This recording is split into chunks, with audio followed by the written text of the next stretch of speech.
J'aime bien parce qu'il est en face de moi quand même, le chocho. Vous devriez m'entendre là. Oui, j'ai plus de voix, c'est ce que je disais. C'est bon, ça fonctionne là. Ok. Non mais c'est drôle parce qu'il fait j'ai pas de son alors qu'il est là. Non mais dis-le moi en fait pour de vrai. Pardon. Bonjour à tous, on avait oublié d'allumer le micro. Donc je disais qu'effectivement je n'ai plus de voix. Merci Vanille pour l'abonnement, c'est gentil.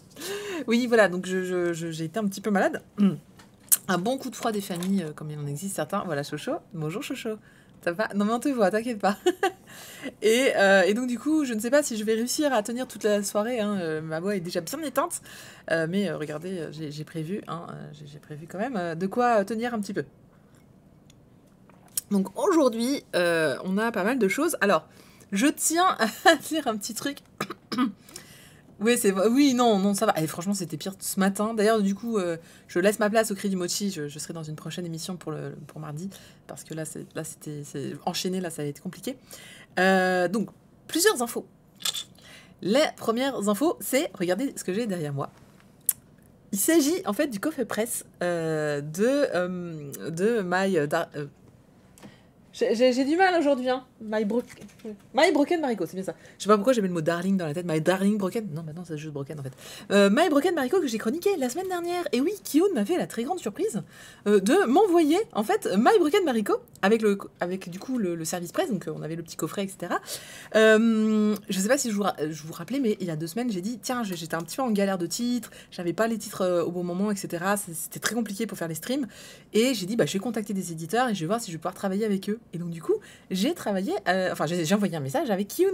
Je leur ai dit, excusez-moi, est-ce que ça serait possible d'avoir la guerre des mondes en avance parce que là, je suis en galère cette semaine, compliqué. Et là, c'est super drôle parce qu'en fait, ils m'ont envoyé My Broken Mariko. Que du coup j'avais déjà chroniqué, donc je suis désolée Kiyun, on s'est croisés je pense, mais j'ai eu aucune info, j'ai pas eu de mail, j'ai rien, si vous m'entendez, je vous renverrai un mail pour savoir si, je ne sais pas pourquoi j'ai reçu ce coffret, il n'y avait pas de message, il n'y avait rien, j'étais là, bon, très bien, alors je ne vais pas vous le faire gagner, puisque du coup je me retrouve avec 2 Broken Mariko quand même, je ne vais pas vous le faire gagner ce soir, parce que je voudrais d'abord les contacter, et leur demander, excusez-moi, c'était en quel honneur en fait.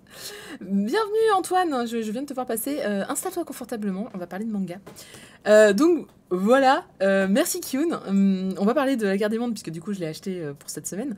Et bah My Broken Mariko, j'en parle sur le site très prochainement. Je rappelle que bien sûr, hein, tous les mangas que je reçois en service presse, je les chronique sur mon site katengeek.com. Je le fais en stream, ça c'est évident. Par contre, les chroniques écrites, je ne fais pas tout en chronique écrite parce que j'ai pas le temps de tout écrire. Mais bon, du coup, voilà. T'es là pour la guerre des mondes, mais quoi, je serais couché avant la chronique. Oui, elle est un petit peu... C'est la 3e. Donc, moi, je fais en général, je tape sur les 1h20. Donc, elle devrait passer vers... si je fais pas trop et si ça tire pas trop, elle devrait passer vers 21h40, 22h. Pour info. Mais n'hésite pas à rester pour les autres. Là, est-ce que j'avais une deuxième info? Oui, j'avais une deuxième info. Oui, la deuxième info, c'est, je ne sais pas si vous étiez là, donc ce week-end, c'était grande annonce sur Final Fantasy XIV, comme vous le savez, je suis très présente sur ce jeu avec ma guilde, et notamment dans ma guilde, on est quelques streamers, et donc on a fait la nuit blanche de 2h30 du matin jusqu'à 10h, donc pour les 2 conférences qui annonçaient donc la suite et la fin, du coup, de Final Fantasy XIV, le premier arc narratif, qui a duré du coup à peu près 10 ans, hein, c'est quand même pas rien. Donc c'était super, je sais que quelques-uns parmi vous étaient là, bon, généralement, ceux qui étaient là, c'est ceux qui vivent, hein, Manouchou, à l'autre côté de la planète, donc c'était bien pratique pour eux, le 2h30. Nous, en France, on l'a subi un petit peu plus. Alors c'est pas pour ça que je suis malade, j'étais malade en fait le vendredi. Voilà, je sais pas comment on a eu peur que ce soit le Covid évidemment, mais non, un truc dans le nez plus tard et on se dit non c'est bon, c'est pas Covid, ah ben tant mieux, je suis quand même bien malade, mais tant mieux. Donc voilà un peu les news, donc n'hésitez pas à voir le replay, alors il n'est pas sur ma chaîne parce que ce n'est pas ma chaîne qui héberge les émissions que je fais sur FF14, c'est celle de Cordelius, voilà. J'étais là, c'était pas si tard. Bonjour Kairosaki. Et merci Papy Bena pour le cheers, c'est sympa. Donc voilà, donc si vous aimez FF14 et que vous êtes bien à jour dans le jeu, parce que je rappelle que les annonces concernent hein, toute la suite et la fin du jeu, donc du coup il faut être un petit peu à jour, sinon ce serait dommage. Voilà pour un petit peu les nouveautés. Je continue donc d'essayer de travailler avec des éditeurs, donc cette semaine faut que je me prévoie d'envoyer encore une masse d'emails et de contacts en disant bonjour, j'aimerais bien qu'on travaille ensemble. Je vise, je crois que j'ai pas fait Cana encore, il va falloir que je vise Cana. Donc t'es court ton cam, ça c'est bon. Bah d'ailleurs, les trois. Non, ça c'est Glénat, pardon, ça c'est Glénat, ça c'est Delcourt Tonkam. Je crois que Glénat, j'ai pas essayé. Je crois que Glénat, je me suis dit, non, mais c'est mort. On va jamais passer. Mais bon, il faut pas désespérer. Jusqu'à présent, tous ceux que j'ai contactés, je crois que j'ai quasiment eu des... Bah, à part Kiyun où j'ai eu quelque chose, mais j'ai pas eu de réponse. Mais à part ça, je crois que tout le monde a répondu. C'est trop merveilleux. Hello, salut Sandra. Oh, 7 sur 7, merci pour les abonnements. Alors, je rappelle à ceux qui... je rappelle à chaque fois, je sais, mais c'est bien de rappeler les choses. Il y a des nouveaux en plus, il faut l'expliquer. Je rappelle que pour ceux qui dépensent un petit peu d'argent sur ici, sur la chaîne, hein, que ce soit dans les abonnements ou les cheers, etc., à la fin de l'année, je désigne 3 VIP qui ont le plus dépensé, et c'est eux qui reçoivent l'intégralité en fait de tout ce qui est cadeau, service presse, etc. Je mets de côté en fait tout ce que j'ai et je leur envoie. Donc là, par exemple, on avait donc ça, par exemple, ça va partir chez une personne. Et ceux qui ne veulent pas, si parmi les 3, ils ne veulent pas de ce que j'ai reçu, je vous le mets en cadeau, en giveaway ensuite sur la chaîne. Voilà. Ça, c'est pour le petit rappel pour dire que c'est pas pour rien, donc c'est plutôt cool. Oui. As-tu entendu le nouvel éditeur aussi? Est-ce que c'est Noévé Graphics, le nouvel éditeur? Parce qu'il y en a, ou nouveau, attendez, dans les derniers nouveaux, il y avait les champignons, là. Je sais plus, il y avait une histoire avec des champignons, je me rappelle plus ce que c'était, mais il y en avait. Je les ai pas tous. Non, je crois que je l'ai pas celui-là. Je sais pas si c'est... Mangetsu? Oui, c'est peut-être Mangetsu. Je crois que je les ai pas accompagnés. Non, mais j'avoue, je reste dans mon coin, hein, je me dis, bon, on va voir ce que ça va donner. Et puis voilà. Donc, ouais, donc, j'espère travailler avec beaucoup de gens. C'est toujours sympa de pouvoir... Bon, ça permet de mettre des choses en place, en des concours, etc. Même si moi, je mets en place des concours sans... Oh, bah voilà, mince, bah voilà ce que je voulais faire. Je voulais en mettre un quand même ce soir, et puis je l'ai oublié. Bon, c'est pas grave, je le prendrai une prochaine fois. Non mais enfin, voilà. C'est compliqué, là. Oh, bah dis donc, un train de hype. Merci Kenzie Prod. Merci pour l'abonnement. 4e mois. Ah là là. Avec un petit smiley. Ah oui, si, celui qui va faire un manga de football mature. Oui, si, j'ai vu ça, ouais. Ouais, j'ai vu. Mais... Ouais. Non, c'est ça. Oui, j'ai vu avec du football, avec 2-3 titres. Bah, on verra ce que ça va donner. C'était une annonce, effectivement, qui vont arriver, mais je crois pas que je les ai contactés pour l'instant. En plus, souvent, je confonds avec le cri du mochi. Est-ce que j'en ai contacté ce moment-là ou est-ce que j'ai contacté là? Et je peux me mélanger. Bref. Bah, merci, Phoenix. Avec moi, super. Je l'ai pas mis fort aujourd'hui pour moi. Mais il faut mettre plus fort les sons de Sailor Moon. Alors, hier, j'ai vu une vidéo incroyable. Enfin, une vidéo, non. J'ai suivi un stream d'une nana qui animait, en fait, un dessin de Cédéto. Et j'ai dit, tu animes les avatars de chats? Parce que, bon, les miens sont un peu trop simples pour être animés, je pense. Mais je suis sûre qu'il y a moyen de travailler. Bon, et ben écoutez, on va... Tu connais bien un traducteur là-bas? Oh! Et un graphiste aussi? D'accord, il y a déjà tout le monde là-bas. Très bien. Je suppose que le traducteur, c'est celui que j'ai vu ce week-end aussi. Ça devrait être facile d'avoir leur titre. je vais glisser un petit mot en disant coucou, bonjour, comment ça va? On va parler de manga quand même aujourd'hui. Vous avez l'agenda, hop, juste en dessous, et on va commencer par... Ouais, Kayla, je sais pas, ça fait 3 fois qu'il revient à sa gamelle. Tu te décides, c'est bon? Tu t'es rassasié quand même un petit peu? Oui, bon.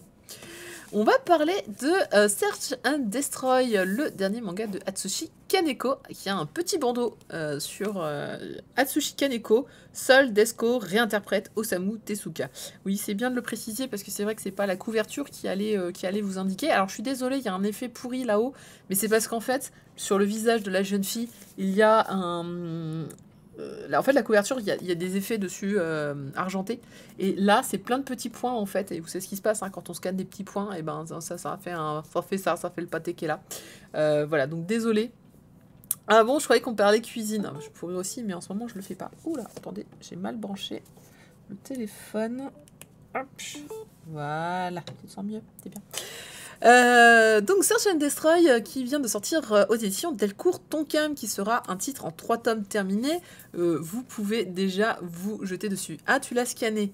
Alors oui et non. Oui, quelqu'un l'a scanné. Non, c'était pas moi qui l'ai scanné. Mais oui, c'est un scan. je vais y arriver aujourd'hui. Et il s'agit donc d'une adaptation libre. Alors j'en avais déjà parlé, si ce titre vous parle, hein, c'est normal, j'en ai parlé quand Glénat avait... Quand Delcourt, pardon, j'ai décidé que ce serait difficile aujourd'hui. Quand Delcourt Tonkam a sorti le petit magazine Tezukami. Oh, je suis fatiguée aujourd'hui. Ça va être long, ça va être long. Mais je crois que c'est Tezukami, hein, puisque c'est magazine et Tezuka, donc il y a... Et puis je l'écris très très mal, donc comme ça c'est réglé. Oui, c'est ça, Tezukami. Je vais y arriver. Donc... Vous m'encouragez, c'est gentil, merci Doko. C'est le froid, ouais, c'est ça, c'est aujourd'hui, c'est vraiment compliqué. Donc, Tezukami, on avait eu l'occasion d'avoir les 2 premiers chapitres, en fait, de Search and Destroy, ce qui pouvait vous donner une première impression, et puis j'avais donc chroniqué.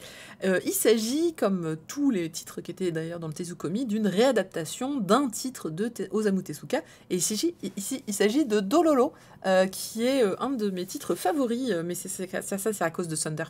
C'est à cause de Thunder parce que du coup je connaissais pas bien Dororo, puis un jour il a fait la chronique dans Mangakas de l'animé qui était sorti, qui est disponible chez Amazon Premium, et puis du coup j'ai regardé l'animé, je suis tombée super fan, et puis voilà comment a commencé mon amour pour Dororo et son histoire. Donc je suis très contente d'avoir une réadaptation moderne de ce titre, qui en plus est fait par Atsushi Kaneko. Alors c'est un style très particulier, on va pas se mentir, hein, que ce soit Soil ou Defco, c'est un mix entre manga, comics américain, et mais personnellement je trouve que ça colle vachement bien à tiens, je vais faire un manga, je vais réinventer Dororo dans une version on va dire futuriste. On va détailler le futuriste, pas tout à fait ça le terme, mais en tout cas ça passera pour l'instant. Donc voilà. Abdiracine qui dit depuis qu'il n'y a plus nos lives, il n'y a jamais rien à la télé. Oui, moi j'ai plus de télé, donc comme ça règle le problème effectivement. Enfin, on a Netflix, on a absolument toutes les plateformes, je crois, de VOD. Il me semble que j'ai absolument toutes les plateformes de VOD à part Canal+, ce qui est quand même pas mal. Ouais, merci. Cyberpunk et dystopique également. Ouais, je suis d'accord. Cyberpunk, ça se passe bien. Après, est-ce que Cyberpunk c'est forcément futuriste ? Non, effectivement non, pas forcément. Et oui, et Twitch. On regarde tous c'est quoi, c'est Samuel le matin, la petite revue de presse qui est en train de monter. Putain, il a fait 5 millions là, un stream à 5 millions de personnes, je suis hyper étonnée. Je parle, alors c'est le présentateur en fait de Question pour un champion qui s'est lancé sur Twitch et qui nous fait une petite revue de presse tous les matins, c'est impressionnant. Samuel, hein, c'est Samuel Etienne. Où est le prénom, où est le nom ? Alors, de quoi ça parle ? Premièrement, je vais parler de Dororo tout court, et après je vous dis de quoi parle Search and Destroy. Je passe très très rapidement sur Dororo, et je vais tout de suite répondre à la question, est-ce qu'il faut avoir lu Dororo pour apprécier Search and Destroy ? Non, vous pouvez lire Search and Destroy tout seul, il n'y a aucun problème. L'histoire est la même, et vous allez voir que c'est en plus une très libre adaptation qui reprend le concept, mais qui ne rentre pas dans le détail. Par contre, donc l'histoire de Dororo à la base d'Osamu Tezuka, c'était l'histoire, on est dans le Japon féodal et on a un jeune garçon qui naît donc dans une famille qui est le fils en fait à chaque fois je cherche le mot pour ce mec-là, le propriétaire terrien de la région. J'y arrive jamais, ce mot-là, il veut jamais passer. Ça fait 2 fois que je fais ce résumé, ça fait 2 fois que je n'ai pas le mot. Donc c'est le fils du proprio de la région. C'est pas un maire, mais non, mais je suis le régent, Légion de Sama. Ouais, régent, ça passe. Bonjour, oui. Et donc, qu'est-ce qui va se passer ? C'est que pour que sa terre continue d'être prospère, il va sacrifier son enfant à des démons qui vont se repaître un petit peu de tout l'enfant, de tous ces shoguns. Ça passe aussi. Daimyo, oui, c'est un daimyo de mémoire. Mais je cherchais une version française, si vous l'avez en français. Mais régent, c'est pas si mal. Et en fait, les démons vont prendre en fait de l'enfant tous ses organes. Donc, par exemple, ses yeux, ses oreilles, la peau, les nerfs, ses jambes, ses bras, bon, bref, un sacré paquet de morceaux. Et ils vont ensuite partir, et l'enfant va être abandonné à sa triste fin, et va être... voilà, son père lui dit, allez le jeter dans le lac, et puis c'est fini. Et en fait, cet enfant va survivre, il va être récupéré par un homme qui va lui faire plein de prothèses, en fait, mais il est sourd, aveugle, muet, hein, c'est... Voilà, sans sensation puisqu'il n'a pas de nerfs, et donc il va grandir en apprenant quand même à être un petit peu indépendant. Et puis, il va partir à la recherche en fait des démons et il va se rendre compte qu'en tuant le démon qui lui a pris une partie de lui-même, ça va lui restaurer en fait le membre qui a disparu. Donc, part dans une grande quête initiatique et il va rencontrer une jeune personne qui s'appelle qui est un enfant qui s'appelle Dororo et c'est drôle parce que Dororo c'est le nom du manga. Ce n'est pas le nom. Le héros ne s'appelle pas Dororo. Enfin, le héros. Le garçon qui doit tuer des démons n'est pas Dororo. Dororo, c'est le petit enfant qui l'accompagne en fait. Et ça, c'est très important pour l'histoire. Et il s'appelle Yaku. Il s'appelle pas juste Yaku. Dans Dusters and Destroy, je crois que c'est Yaku. Mais dans Dororo, il me semble qu'il a un nom beaucoup plus long et très traditionnel japonais. Yakumaru, hein. Yakimaru, hein, c'est ça. J'avais le Maru, j'avais le Yaku, mais j'avais pas le... Voilà, Yakimaru. Ah oui, j'avais vu ça. Bah oui, donc il existe un suzerain, ouais, mais c'est ce que j'ai dit, un seigneur terrien, mais ça me paraît... Ça me paraît pas. Et effectivement, donc l'anime est disponible sur Amazon Premium. Je vous invite à le voir, je l'ai trouvé extraordinairement bon. Chouchou ne l'a pas super apprécié, bon, bien, mais pas sans plus. Moi, j'ai trouvé vraiment très très cool, et la fin est très chouette, sachant qu'elle est... Enfin, clairement, l'anime est Enfin, il fait quoi, je sais plus combien d'épisodes il fait, mais il doit pas faire énormément d'épisodes. Et on va dire que ce n'est qu'une petite partie du manga. Donc ça, c'est Dororo version Osamu Tezuka. Search and Destroy, donc c'est l'adaptation par Atsushi Kaneko de cette histoire, version cyberpunk. On est dans un monde où en fait il y a les Krix et il y a les U. Les U pour humains et les Krix ce sont des robots humanoïdes. Alors, franchement humanoïdes, oui, je crois qu'on a vu que des humanoïdes pour l'instant. La différence, c'est que donc ces robots ils ont l'apparence humaine, mais tout est synthétique en fait finalement. Bah merci pour le follow du coup Légion. Donc ils ont des apparences humaines, ils ont des yeux, ils ont un nez, une bouche, mais parfois bon bah ils sont pas très très bien faits, puis on voit que leur peau en polymère elle dégage, puis on voit bien que c'est des robots. Et à l'inverse donc on a des humains qui peuvent avoir des rajouts robotisés, hein, donc on est vraiment sur des cyborgs à ce moment-là. Et donc ces deux factions cohabitent tant bien que mal, sachant qu'on comprend qu'il y a eu une guerre civile, on comprend que à un moment les robots étaient là pour servir, puis maintenant ils ont acquis leur indépendance et par exemple tuer un robot, c'est comme tuer un être humain, on est poursuivi, etc. Et donc on va découvrir... alors, non, j'ai un gros doute, hein, mais il me semblait bien qu'à un moment, on entend son nom. Donc Doro, c'est l'orphelin, vous le voyez sur la gauche, donc il y a toujours un enfant qui accompagne le héros, et le héros est une héroïne à peu de choses près, donc c'est le petit changement. Ouais, c'est Yaku, hein, il me semblait bien qu'ils l'ont réduit à Yaku. Et donc Yaku, c'est la jeune fille, alors a priori hein, c'est une jeune fille, en tout cas il y a du elle partout, et clairement d'apparence c'est une jeune fille, maintenant voilà, on n'a pas été vérifié. C'est celle que vous voyez sur la couverture qui est à droite, mais je vais vous montrer parce que du coup j'ai pris en... Hey, merci pour l'abonnement! Ah, c'est gentil Doko, merci d'offrir à Sandra. Donc voilà, ça c'est le Yakimaru de version Search and Destroy. Donc c'est une humanoïde qui a un look franchement pas mal du tout et qui est bien sûr donc remplacé, tous les membres sont robotisés puisqu'on est sur la même histoire, c'est-à-dire une personne qui s'est vue dépossédée de tous ses organes vraiment, et qui ont été remplacés par des organes robotisés, puisqu'on est dans un univers cyberpunk. Donc ça fait complètement sens, c'est super. Et tout de suite, elle arrive et elle est là pour dézinguer donc, des robots humanoïdes et récupérer donc ces organes. Donc le chapitre que vous avez dans Tezukomi, c'est la langue, elle commence par la langue, et puis on verra par la suite que ça va continuer. Alors c'est drôle parce qu'il y a des choses qui n'existent pas... Alors non, parce que la langue Vanushu, c'est effectivement dans... Alors je me souviens plus c'est quoi le premier truc, mais ce n'est pas dans le même ordre. Et il y a un truc, effectivement, il y a un organe que, clairement, dans l'animé, on récupère assez tard, et que là, c'est carrément au début, et tu te dis, ah, mais ça change un peu les choses. On va voir comment ça va être traité, mais effectivement, il y a la différence, c'est dans les organes récupérés. C'est pas tout à fait les mêmes dans le bon sens. Et certainement que ça va jouer sur la façon dont le scénario va se développer, du coup. Parce que, bah oui, il y a on va dire qu'il y a des choses qui sont plus importantes que d'autres. D'ailleurs, c'était quelque chose que je me suis posé déjà dès le début. On voit donc c'est une combattante, hein, c'était déjà le cas dans pour Yakimaru, c'est une grande combattante qui se démerde vachement bien, qui dézingue à tout va, absolument tous ses bras et toutes ses jambes contiennent plein de d'armes tranchantes, et pas que d'ailleurs. Donc c'est assez cool, je trouve que les scènes d'action sont plutôt bien foutues, c'est bien bah après, enfin, bonjour, je suis un génie du dessin. Enfin, on peut ne pas aimer le style graphique de Atsushi Kaneko, j'ai aucun problème là-dessus. Maintenant, c'est impossible vous pouvez pas venir me dire ah oui, mais non, mais c'est pas très joli. Non, on arrête tout de suite, c'est du talent. Ceci est du talent. Enfin, du talent, du travail, hein, on est d'accord, mais c'est quand même un rendu vachement sympa. Non, et ben non, parce que j'ai voulu prendre une scène d'action et ça passait pas, et donc du coup j'ai que celle-là, donc puis je voulais pas vous spoiler parce qu'en fait toutes les scènes d'action que j'ai réussi à trouver, honnêtement je trouvais que à chaque fois ils montraient des trucs un peu trop, donc je me suis dit ok, je vais pas les mettre. Alors je ne sais pas, on sait pas, Vanou, on sait pas, c'est pour ça que je l'ai pas dit, on sait pas, on sait pas du tout. Et en plus, mais pourquoi refaire la même histoire? Ah, c'est pas la même histoire, c'est la même base.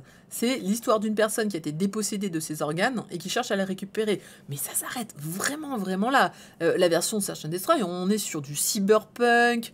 Il y a que le duo et le guide duo. Regardez, là par exemple, sur l'histoire de qui l'a récupéré en mode petit bébé sans aucun organe, c'est un petit peu différent. L'histoire derrière est encore différente. Enfin, vraiment, on a juste gardé le plot qui est elle a perdu ses organes, elle cherche à les récupérer.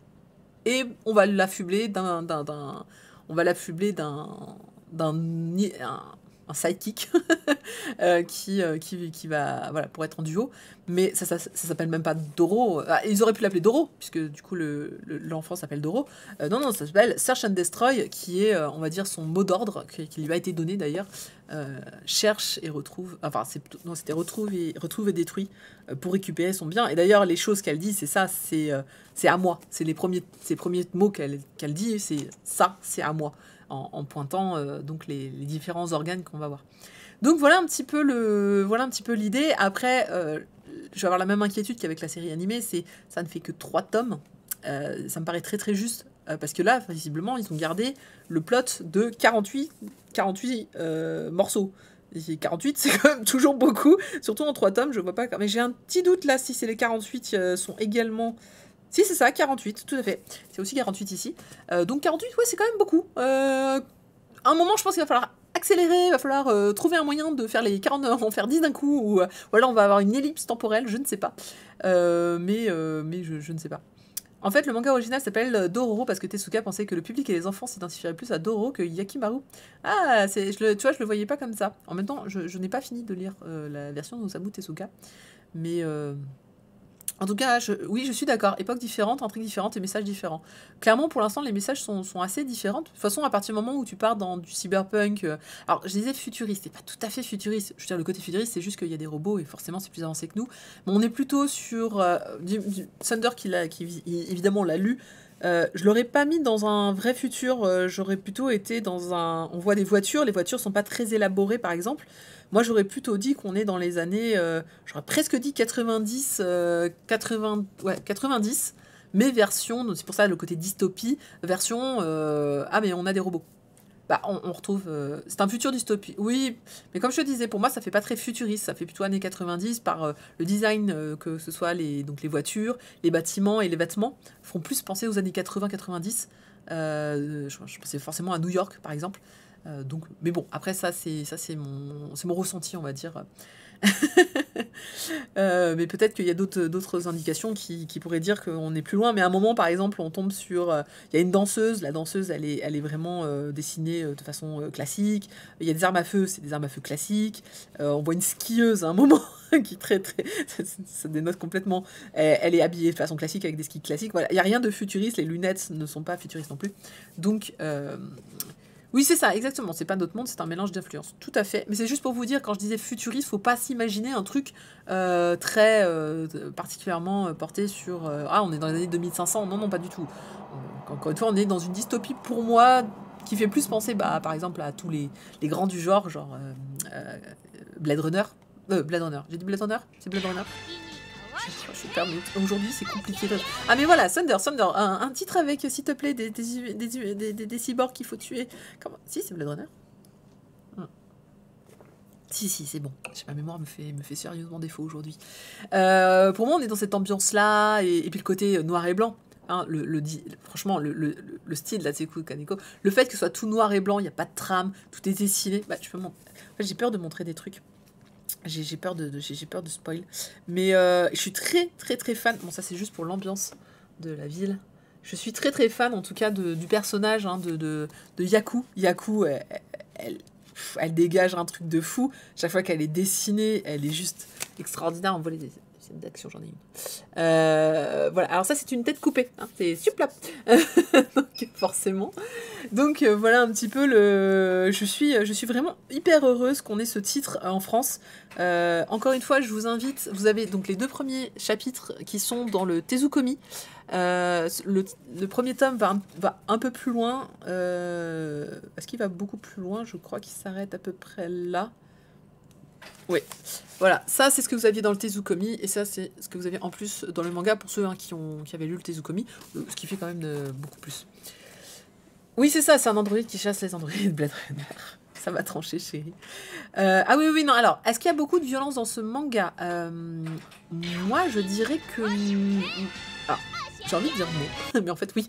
Merci pour les abonnements, merci beaucoup. Sandra San qui offre un abonnement à Vio Racing. Merci, merci. Premier abonnement, ça se fait. Donc, juste pour expliquer, est-ce qu'il y a de la violence? Alors, oui, elle coupe des cyborgs. Elle coupe quand même des... Non, pas les cyborgs. Si, c'est les cyborgs. Elle coupe les robots. On va dire ça comme ça. Pour l'instant, en tout cas, elle coupe les robots. Mais il n'y a pas nécessairement beaucoup de sang. Il n'y a pas beaucoup de... Voilà, c'est comme ce sont des robots, même si on voit des choses un peu disloquées, on va dire, comme c'est pas des êtres humains, j'ai tendance à dire... Oui, ça va, ça passe. Mais il y a une forme de violence, évidemment. Il y a une forme de violence parce qu'on est dans un monde violent, avec des armes, sans foi ni loi, avec les plus riches sont les plus salauds et en plus vont abuser des pauvres. Il y a de la pauvreté. Là, je trouve que la pauvreté, c'est une forme de violence quand même, dans le sens où quand elle est représentée, où on voit voilà, des gens livrés à eux-mêmes, c'est assez dur à lire. Maintenant, c'est pas de la violence dans le terme. Il y a quand même... voilà, il y a un moment, il y a une jeune fille qui se prend un coup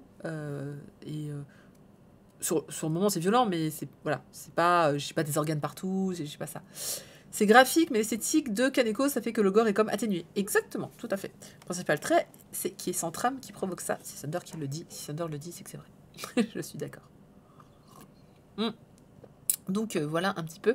Et il dit Kaneko a majoritairement des influences ciné et musique que manga, donc l'influence Blade Runner et Metropolis, dit Thunder. Je suis tout à fait d'accord avec tout ça, comme je l'ai dit, Thunder qui le dit, c'est que c'est vrai. Donc Search and Destroy, c'est un grand oui et un oui, surtout pour 3 tomes. Du coup, j'ai hâte de voir ce qu'il va nous proposer en 3 tomes. Ça vaut quand même 9,35 €. Alors ce prix, par contre, je ne me l'explique pas, parce qu'il n'y a pas de page couleur, c'est juste la couve qui est donc effectivement légèrement argentée sur les parties grises, donc qui ne se voit absolument pas à la lumière. Voilà, c'est un peu cher, je suis d'accord, il n'est pas beaucoup plus épais qu'un autre, un petit peu, mais pas énormément. Je trouve pas que ça justifie ce petit gap de prix. Bonjour Mangavore, bienvenue. Donc ouais, non, le prix là, j'ai pas compris. Bon, ok, d'accord, plus 9,35 €, c'était très précis. Voilà, est-ce qu'il y a des royalties en plus? Je ne sais pas. En plus, pour un manga que j'ai un peu acheté en double, c'est ce que je disais sur le Tezukomi, c'est dommage parce que j'ai l'impression d'avoir acheté 2 fois le bouquin. Salut Corne. Voilà. Bah au moins Shiba Edition, il y a des pages couleurs dedans. Donc, et on n'a pas d'annonce pour le tome numéro 2, mais encore une fois, Covid expliqué, on n'a pas... Alors tout d'un coup j'ai un doute, j'espère que je ne suis pas trompée dans la fiche. Allez-y, courez, vérifiez s'il vous plaît. J'étais tellement à l'ouest pour faire mon truc aujourd'hui que j'ai... Voilà, est-ce que des cookies se seraient glissés? Mais non, je crois bien que c'est 9,35 €. Il n'y a pas de prix là derrière? C'est un DT 0,5 s'il vous plaît, je crois que j'ai jamais acheté du 0,5. Du 1, du 2, oui, mais du 5. Voilà, si vous aimez la science-fiction, le cyberpunk, allez-y, foncez, ça va être votre cam à fond. Si vous aimez Atsushi Kaneko, vous avez déjà acheté du Atsushi Kaneko, allez-y, vous allez adorer. Pour tous les autres, c'est une belle occasion de découvrir un titre qui, je pense, est plus accessible que les deux précédents. Voilà. Ah bah non, en général... Non, oui, alors non, c'est vrai que ces derniers temps, il y avait moins de monde. Là. Ce soir, je sais pas... c'est parce qu'il n'y a pas de stream. Il n'y a pas d'autre stream que le mien, voilà. Confinement, bah non, parce que c'est vrai que ces dernières semaines, c'était assez tranquille. On tournait plutôt vers les 28, je crois 28-30, la moyenne était par là. Bon, ça fait jamais que 5 personnes de plus. Mais il y a des gens cool, c'est pour ça. C'est les gens cool qui viennent d'arriver, là. Non, mais je vous aime bien aussi, hein. Mais il y a mes potes qui sont là. Donc je suis contente de les voir. Coucou les gens. Voilà, ou alors je sais pas, c'est l'effet... En plus, honnêtement... c'est parce que j'ai dit que je serais malade, donc les gens sont venus juste pour voir ça. Et j'avais dit que... Enfin, je m'étais dit en plus, bon, vous allez voir, c'est pas ouf la présentation d'aujourd'hui. Mais non, en fait, finalement, elle est très bien, évidemment.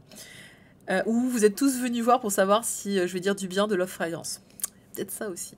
Je sais pas, je dis ça, je dis rien.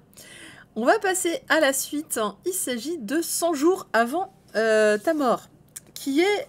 Hop là, ici, qui vient de sortir chez Glénat, qui est un petit manga très fin, Kimigashinu Madehato Yaku Nichi de Migihara. Voilà, comme je disais, il est excessivement fin. Donc là aussi, 7,60 € pour ça. Excusez-moi, ça fait chéros. Pour vous donner une... alors, j'ai pas d'exemple, mais oui, il est un petit peu fin. Voilà. Pas non plus hyper fin, mais il est un petit peu fin. Ça m'a fait suer. Ouais, voilà, Kaori-chan va te concurrencer dans quelques minutes. Ouais, c'est ce que je me suis dit aussi. En général, quand Kaori arrive, voilà, ils viennent ici en attendant qu'elle se lance. Puis après, hop, tout le monde s'en va. C'est pas grave, je vous aime bien quand même. C'est gentil de venir en attendant.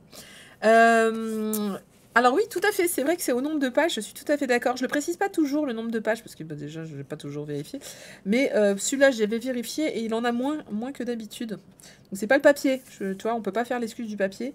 Et évidemment, je l'ai marqué, et puis je ne retrouve pas mon marque-page, mais c'est pas grave. On est sur du 150, au lieu des 220 d'habitude. Ah, c'est gentil, Orange Mécanique. Non, mais et honnêtement, que ce soit moi ou que ce soit Kaori, moi, du moment que vous passez une bonne soirée, moi, ça me va. Puis moi, et puis il y a le replay qui est toujours dispo, donc... Alors non, non, 7 sur 7, j'étais limitée, et du coup, j'ai pas pris Alter Ego pour l'instant. Mais je pense le prendre plus tard pour moi, mais je sais pas si j'aurai le temps de le chroniquer, du coup. On verra ça. Alors, 100 jours avant ta mort, c'est un petit manga qui fait partie de la nouvelle collection de Glénat. Alors, je vais essayer de pas être trop cynique, mais déjà parce que j'en ai déjà dit ce que j'en pensais. Donc, Glénat a proposé une nouvelle collection qui s'appelle Shoujo Plus, le shoujo autrement. Et ça a été déjà pas mal critiqué, donc je vais me faire un tout petit texte sur pourquoi ça a été critiqué. Bah, déjà, le nom, Shoujo Plus, ok, d'accord, qu'est-ce que ça? C'est le shoujo différent. Non, c'est un shoujo. C'est pas parce que vous me dites qu'il est plus qu'il est différent. Est-ce que ça veut dire qu'ils vont s'intéresser à des shoujo, on va dire, moins classiques que ce qu'ils avaient l'habitude de faire, eux? Non, mais Glénat, vous aviez très bon shoujo, en fait. Vous avez déjà sorti de belles pépites, des choses originales. Donc, du coup, cette collection, je suis désolée, si je vois pas la différence. Et puis, en plus, le côté, on va faire une collection, on va l'appeler Shoujo Plus. Non, c'est pas une collection, c'est une catégorie, c'est un genre à la limite, même si je déteste dire que shoujo est un genre, mais voilà, Life, chez Kana, ça fait sens, ils vont parler de tranches de vie, ça sera pas que du shoujo. Moonlight, chez Tonkan, ça fait sens, ça va être un côté mélancolie, tristesse, ça va bien avec le thème Moonlight.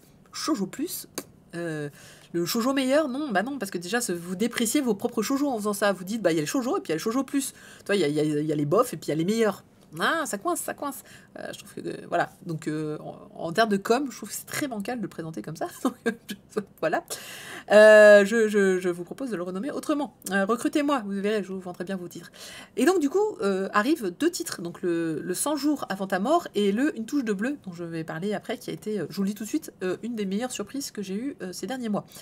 Une des meilleures surprises et un des moins bonnes surprises. Alors, je m'attendais pas à grand-chose, bien que le plot était plutôt sympa. Malheureusement, vous allez voir qu'il va pas très très loin. Donc, c'est une série en 6 tomes qui est terminée, qui vaut déjà 7,60 €. Bonjour Midine. Midine qui vient pour la fragrance, évidemment. Et voilà, oui, il y a ça aussi, c'est que dans la collection, il y a en vrai un seinen, si on reste sur la catégorisation japonaise, il y a un seinen, un global manga et un shoujo. Maintenant, moi, déjà, le fait... Alors, global manga, c'est le terme qu'on emploie quand c'est pas un auteur japonais au Japon, publié au Japon. Bon, déjà, ça, Bon, je m'en fiche que ce soit dessiné par qui vous voulez. Après, le côté, ouais, c'est un shoujo et ça c'est un seinen, oui, c'est un problème si à partir du moment où tu restes sur la qualification shoujo. Je pense qu'ils auraient dû, dans ces cas-là, peut-être faire, je sais pas, romance plus, tu vois, un truc comme ça. Mais bon, bah voilà. Ah, il y a une erreur, d'accord. Donc en plus, peut-être pas. Bon, j'avoue, j'ai pas du tout vérifié parce que je m'en tape royalement. C'est-à-dire que moi, que ce soit estampillé shoujo ou pas, j'ai pas de problème à ce que ce soit un shoujo, mais je continue de penser que la classification japonaise répond à des normes japonaises et qu'on est en France et par conséquent, je préférerais qu'on me vende ça comme de la romance, une tranche de vie. Cyberpunk, ce que vous voulez. Mais mettre en avant la classification du magazine de prépu, où est l'intérêt? Surtout que de nos jours, il y a plein de magazines qui balancent absolument tout et n'importe quoi. Enfin, entre guillemets, mais je veux dire, je connais certains mangas qui sont prépubliés l'un à côté de l'autre. C'est limite, s'il y en a un, c'est Jojo, et l'autre, c'est 100 jours avant ta mort. Enfin, un peu de choses près. Donc, vraiment, vous fiez pas trop à cette histoire de classification japonaise. Essayez plutôt de cadrer sur qu'est-ce que vous cherchez comme genre d'histoire. Est-ce que vous aimez bien la romance ou pas? Et encore une fois, les shoujo ne sont pas que des romances. Est-ce que vous cherchez de la tranche de vie? Est-ce que plutôt du tragique, du je ne sais quoi? Il y a quand même pas mal de choix. De quoi ça parle? Alors, je pense que le titre se résume assez bien. 100 jours avant ta mort, c'est l'histoire d'une jeune fille qui n'a plus que 100 jours avant de mourir. Alors, c'est pas tout à fait comme ça, c'est pas tout à fait vrai. Ta ta ta ta ta ta. Ah ben, oui, alors, si vous voulez le fond de ma pensée, vous lisez le commentaire de midi. 100 jours avant ta mort, c'est l'histoire d'un jeune garçon. Et oui, non, pas la jeune fille. C'est un jeune garçon, il est en fait voisin de cette jeune fille, ils ont grandi ensemble et il a un pouvoir. Et ce pouvoir, c'est quand les gens ou les animaux ou les êtres vivants n'ont plus que 100 jours avant de mourir, ils voient le chiffre apparaître devant eux. Vous le voyez sur l'illustration, elle a un 100 en fait devant elle. Et bien c'est ce que lui voit, et chaque jour le chiffre décroît jusqu'à atteindre 0, et le jour du 0, les personnes meurent d'une façon ou d'une autre. Donc, ça peut être un accident, maladie, je ne sais quoi. Il est bien sûr, l'histoire commence quand il voit sa jeune voisine dont il est visiblement amoureux depuis très longtemps, il la voit et il voit ce fameux chiffre 100 et il se dit, bah voilà, ça y est, c'est fini, elle va mourir.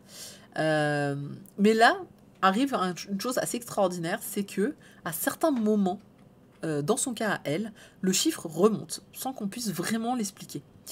Voilà un petit peu le plot, et donc lui, toute l'histoire, ça va être lui qui va essayer de faire remonter ce chiffre au maximum, tout en avouant à la jeune fille qu'il est amoureux d'elle et qu'il aimerait bien sortir ensemble. Donc ils commencent une relation ensemble, et sous l'épée de Damoclès en fait, des 100 jours qui sont en train de décroître plus ou moins, puisqu'encore une fois ça remonte de temps en temps.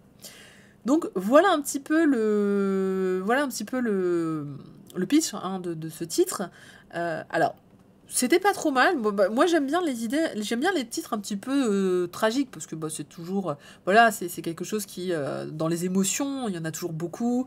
La tristesse fait partie des émotions qui est plutôt, quand tu la lis, voilà, ça t'emporte, ça t'embarque. Et je trouve ça plutôt intéressant, et c'est toujours, j'allais dire, c'est toujours agréable.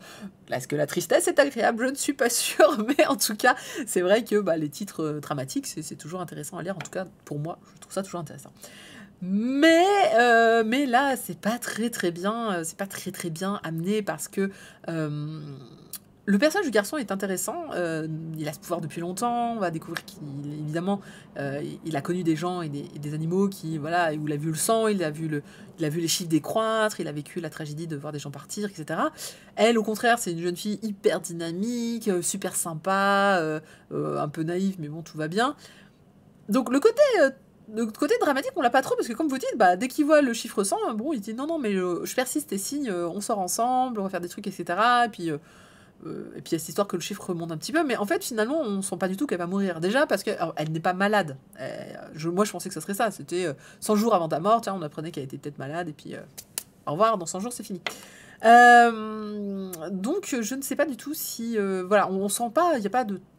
On te le vend comme un peu un petit drame par le titre, mais bon, en fait, il n'y a pas de drame du tout dans le premier temps. Enfin, il y a très légèrement... Si, le côté, voilà, dans les souvenirs du garçon, il y a un petit peu de tragédie, mais voilà, ça vole pas plus haut que ça. Et non, le reste est assez bah, comme disait Midine, assez classique, assez plat. Voilà, c'est ça, c'est extrêmement léger, il se passe pas grand-chose d'intéressant. En plus, c'est desservi par un dessin qui est déjà pas super bien maîtrisé, ou en tout cas légèrement original, qui fait que tu sais pas si elle dessine mal ou si elle a ou si l'autrice ou l'auteur a son trait à lui. Et puis bah du coup et surtout pas de décor, c'est très vide. Donc la qualité, je l'ai trouvée un petit peu en dessous quoi. Donc voilà une des planches, voilà, bah, je pense qui traduit très très bien le manga. C'est-à-dire, est-ce que c'est bien dessiné ou moins bien dessiné? Je sais pas, j'hésite. Et puis bah voilà, c'est blanc, c'est super blanc, il y a peu de détails. Et donc, du coup, bah, ça, plus un scénario finalement qui est pas très bien maîtrisé, eh ben, ça donne une pas super bonne note. Donc, un peu compliqué, je pense, ce titre, qui en plus fait 6 tomes. Et je crois est toujours en cours. Attendez, j'ai un doute là maintenant. Non, terminé, autant pour moi. C'est bon, 6 tomes terminés. Je trouve que 6 tomes, c'est trop. Je sais pas ce qui va se passer pendant 6 tomes. Surtout si, bon, voilà, elle doit mourir au bout de 100 jours. Bon, bah, tu vas t'amuser à descendre et monter le chiffre pendant quand même pas mal de temps. Je vois que ça parle de brochettes japonaises là-haut, je ne sais pas ce qui s'est passé. Mais vous êtes en train de parler des restaurants. Très bien. Vous avez faim, c'est ça? Vous voulez des sushis, les gens? N'hésitez pas. Et donc oui, le prix, effectivement, est donc de 7,60 €, ce qui fait très cher, d'autant que, comme je le disais, c'est un manga qui est très fin. Donc on est en plus sur un manga où il n'y a pas beaucoup de pages, donc... c'est pour ça que je peux pas vous dire que j'ai beaucoup franchement aimé ce titre. Salut Pandavert, bonsoir. Ça vient de sortir, donc c'est sorti la semaine dernière, et le prochain tome sera le 17 mars. Je vais pas m'étendre, voilà, on va dire que c'est pas un grand titre. Alors, est-ce qu'il y a des plus? L'héroïne est marrante parce que l'héroïne, vous savez, c'est l'héroïne touche super positive pour tout et pour n'importe quoi. C'est-à-dire que elle va arriver, elle va dire youhou, tu ne m'aimes pas? Eh ben écoute, moi je vais devenir ta copine. Très bien, écoute. Je vais mourir, c'est pas grave. Ben ok, allons-y, roulons, amusons-nous. Tu veux sortir avec moi? Bah ouais, pourquoi pas. Est-ce que je t'aime? Je sais pas, mais bah, écoute, si je devais aimer quelqu'un, ça serait toi. Voilà, c'est vraiment la fille qui wouhou, allons-y, tout va très très bien tout le temps. Et d'ailleurs, c'est comme ça qu'elle a un peu sauvé notre héros qui s'est retrouvé dans son enfance un peu coincé avec ce pouvoir qui lui faisait peur, du coup, de sortir dans la rue, et celle qui va lui permettre de vivre un peu sa vie. Est-ce que ça méritait 6 tomes? Je ne sais pas, mais je vous laisserai découvrir. C'est moi qui fait une débile, quoi. Naïve serait un meilleur terme, je pense. Donc, écoutez... je vous laisserai découvrir cette série par vous-même si elle vous intéresse. Peut-être que le thème peut intéresser effectivement certaines personnes. Mais je vous suggère, je vais vous proposer un autre titre qui, lui, par contre, a été une très, très bonne surprise. Donc tout va bien, Glénat, vous inquiétez pas. Ça c'est ce que j'attendais. Une touche de bleu, Haruni Furelu, de Nozomi Suzuki. Je n'avais pas lu les résumés. Alors...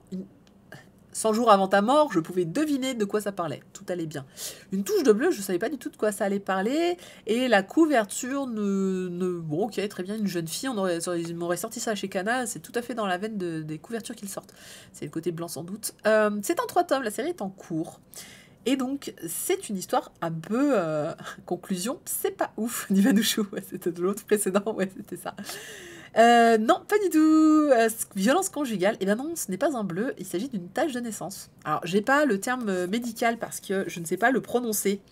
Mais effectivement... Alors, attendez, bougez... Non, je crois qu'elle le dit au début. Elle dit le mot...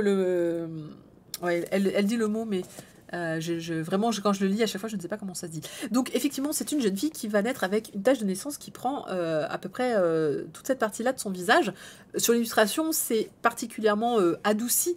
Quand elle le dessine, dans le manga, on voit bien que c'est quand même assez proéminent. Et avec des... Bon, comme c'est le cas de la plupart des marques de naissance, c'est pas complètement uniforme en termes de peau. Et donc, ça va être l'histoire de cette jeune fille qui tente de vivre sa vie malgré cette tache de naissance qui ne lui pourrit pas la vie, dans le sens où personne n'est méchant, mais tout le monde, absolument tout le monde, lui fait remarquer cette marque. Et son premier rapport aux gens, c'est avec cette marque. C'est « Ah, mais t'as quoi ?» Oui, je sais pas le prononcer, Vilkira. On dit Naevus, je ne saurais pas dire. J'ai pas réussi à trouver, c'est pour ça que je préfère... Alors, tache de naissance, je trouve ça assez moche, parce qu'on dit tache. Soyons fiers de nos différences, s'il vous plaît. Je n'en ai pas, moi, personnellement.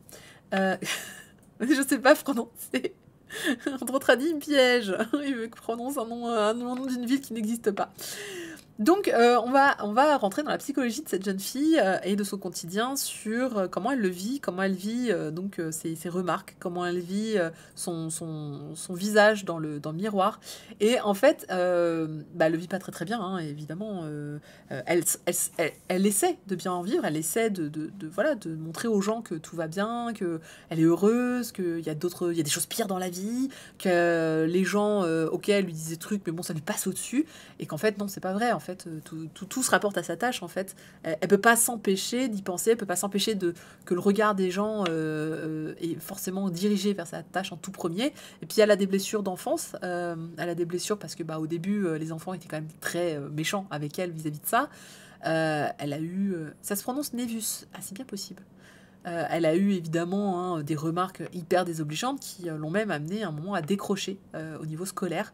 Donc on parle de pas mal de thèmes dans ce manga. On parle donc du rapport un peu aux différences physiques, dans son cas différences notables physiques, mais aussi donc de la déscolarisation des enfants qui se replient sur eux-mêmes. Et puis elle va arriver elle va avoir un nouveau elle va arriver dans un... Enfin, c'est pas elle qui arrive, mais elle a un nouveau prof, en fait, un nouveau responsable d'école, de sa classe. Et lui, en fait, ils vont se rendre compte qu'il a un problème lui aussi. Alors, il n'y a que elle qui le découvre. En fait, elle découvre un petit carnet. Et elle se dit, tiens, c'est au prof, ok. Et dans ce carnet, ce professeur va décrire les élèves, filles et garçons. Et il va les décrire, mais surtout sur leurs vêtements, sur leur façon de parler, sur les petits détails en fait physiques qu'ils vont avoir, donc notamment boucle d'oreille, coupe de cheveux, accent ou je ne sais quoi. Et il ne va rien marquer à son sujet à elle. Et donc elle va lui rendre ce carnet à ce professeur, qui est assez jeune d'ailleurs. Bonjour Cordelius, ça va, t'as fini ton stream? Et j'espère que ça s'est bien passé. Et donc du coup, elle va lui dire mais pourquoi moi vous avez rien écrit? Elle va se fâcher, elle va dire ah parce que vous osez pas marquer c'est la fille avec la tache, c'est ça, c'est pour ça que avec la tache de naissance. Et elle va l'engueuler un petit peu en explosant. Et on va remarquer que ça arrive souvent hein, quand elle en peut plus au sujet de sa tache, ça faut que ça sorte quoi. Et ben non en fait lui il a un problème. Est-ce qu'ils me l'ont écrit quelque part ce nom de problème? Alors le Névus c'était écrit ici, ouais c'est un A dans E. On est chiant en France, hein, on écrit vraiment des lettres. Donc lui, il a effectivement un problème, je dirais, psychologique. Alors on le dit tout au début. Voilà, c'est écrit ici. Il souffre de prosopagnosie. Alors attendez, je voudrais savoir, Andro Tradi, est-ce que tu sais ce que c'est ce problème psychologique? Je suppose que c'est psychologique. Ouais, Kairosaki qui l'a écrit. C'est prosopagnosie. Je pense que ça prononce gnosie. Ah, il y a Mangavore qui a déjà écrit la réponse. C'est pas grave. Mais oui, effectivement, alors je crois que j'en ai déjà entendu parler, mais c'est donc un problème... C'est neurologique? Ah, moi j'aurais dit que c'était psycho. Et effectivement, il ne peut pas reconnaître les visages. Alors c'est bien détaillé dans le manga. Il vous explique... Ah bah ouais, non, mais t'as raison, il n'y a pas de souci, Mangavore. C'est... dans le manga, en tout cas, il explique qu'il ne reconnaît pas les visages. Pour lui, c'est quelque chose d'abstrait. Il peut voir certains détails, mais l'ensemble du visage lui est complètement étranger. Même son propre visage, il ne le voit pas, en fait. Et donc, c'est... T'inquiète, il y a des psys qui bossent dessus. Et en fait, il note dans le carnet ce qui lui permet de reconnaître les élèves sans qu'ils aient besoin de... Donc, du coup, parce que s'il ne reconnaît pas les visages, c'est quand même embêtant pour un professeur. Et donc, à un moment, on a des points de vue de lui dans le manga où, par exemple, il y a une professeure qui arrive et on voit que donc, le visage est blanc, mais elle a un collier, elle a un bracelet. Et donc, du coup, il va comprendre qui c'est grâce à ça. Mais on va voir que dans la vie de tous les jours, c'est pas évident pour lui. Et donc, pourquoi il n'avait rien écrit à son sujet à elle? C'est parce qu'elle n'a pas de signe distinctif particulier. Il ne voit pas sa tâche, mais il avait repéré une sorte de halo bleu et il dit, c'est fou, j'ai l'impression de voir une aura. Et il dit, mais non, c'est juste qu'elle sourit. Et il dit, quand tu souris, je vois ce sourire-là, en fait. Enfin bref, il y a pas mal de choses, c'est très, très, très intéressant. Dès que tu vois agnosie, c'est le cerveau qui déconne. Ah d'accord, donc moi je pensais que c'était psychologique, mais pas... D'un autre côté, il dit qu'il a ça depuis qu'il est gamin. Alors ça veut pas... C'est pas forcément ça, mais c'est vrai qu'il semble avoir de naissance. Donc ce qui orientait plus. Julien Méniel, dans ton corps, il a fait une vidéo dessus. Ah, j'adore Julien Méniel. Je regarde souvent ses vidéos sur YouTube, il est très intéressant. N'hésitez pas à le voir sur YouTube, donc ça s'appelle Dans ton corps. En plus, il écoute du métal, il est tatoué, tout ce que j'aime. Donc, ce manga, en fait, couvre pas mal de thèmes qui sont vraiment bien, qui ont attrait donc, au physique, notamment, hein, sur qu'est-ce qui fait physiquement que l'on reconnaît. C'est marrant, mais... Enfin, c'est pas marrant, mais... On a des trucs... Par exemple, je me suis dit toujours, quand on essaie de décrire quelqu'un, et on doit décrire la personne, mais t'as pas envie de décrire certains traits parce que tu penses que c'est des traits négatifs, ou en fait, t'as pas envie que ce soit le premier trait pour décrire la personne. Typiquement, si on parle de moi et qu'on dit ah bah c'est la grosse. Bon, évidemment, je suis grosse. Mais je peux pas m'empêcher de me dire, ce serait dommage de juste me dire, ah bah oui, il y a qu'une seule grosse dans le groupe, ça va être elle, tu vois. Je me dis, ah là là, mais non, en même temps, est-ce qu'il y a autre chose? Est-ce qu'il y a autre chose qui pourrait me décrire quand on me connaît pas? Juste physiquement, c'est compliqué quand même. Pareil pour la couleur de peau, quand on décrit quelqu'un, genre, ah oui, c'est Paul, quel Paul? Il y en a 3. Et que t'as envie de décrire celui qui est noir, mais t'as pas envie de le dire parce que c'est con, mais t'as l'impression de te dire, bah non, je vais pas le décrire par sa couleur de peau, il y a sûrement autre chose. Mais en vrai, c'est très compliqué. Ouais, voilà, du Racing, tu as tout à fait raison. T'as pas envie, en fait, de réduire les gens à un détail physique, même si ce détail physique, c'est ce que tu vois en premier. C'est con, hein, mais effectivement, et c'est d'autant plus dommageable, et elle l'explique très très très bien dans ce manga-là. Elle dit, bien sûr, ouais, je suis la fille à la tâche. Et elle en rigole à un moment, mais tu sens qu'intérieurement, ça la bousille. Elle a du mal à vivre avec, vraiment. Donc il y a plein de trucs. Et lui, à l'inverse, ne voit rien. Il voit pas les détails. Et donc, du coup, lui, il a du mal à reconnaître, ne serait-ce que les gens. Donc on a vraiment deux opposés et deux points de vue sur comment tu... Voilà. Qu'est-ce qui fait qu'une personne, physiquement, c'est une personne. Donc, Brad Pitt et Thierry Lhermitte sont atteints de prosopagnosie. Ah bon? Bah dis donc, tu me l'apprends. C'est étonnant. Parce que... ouais, c'est étonnant. J'aurais pas cru. La société où tu ne dois pas dépasser du rang. Ah oui, bah c'est sûr qu'on nous apprend pas... Alors j'espère qu'un jour on dira plutôt de moi, ouais, c'est celle qui a un tatouage dans le dos, tu vois. Mais il faut que je le montre tout le temps. Parce que si c'est quelqu'un qui l'a pas vu, c'est compliqué. Mais c'est ce qui... Voilà, qu'est-ce qui nous définit dans un groupe? C'est vrai que c'est intéressant. Et c'est lui qui a souvent... un moment, il dit les élèves, c'est facile à reconnaître parce que tous les élèves ont quelque chose ont quelque chose d'eux en fait, de particulier, de singulier. Et il dit par contre les professeurs, c'est très compliqué parce que les professeurs sont tous les mêmes, ils sont tous habillés pareil, ont tous une aura un peu pareille, sont tous sont exempts de bijoux ou je ne sais quoi. Et en fait, il dit autant mes élèves j'y arrive, mais les professeurs ils n'y arrivent pas. Et ça fait ça fait un petit peu c'est ce qu'on disait, c'est voilà quand on a l'habitude finalement d'essayer de rentrer dans un moule. Ouais, bah on perd toute notre singularité et puis du coup c'est un petit peu compliqué.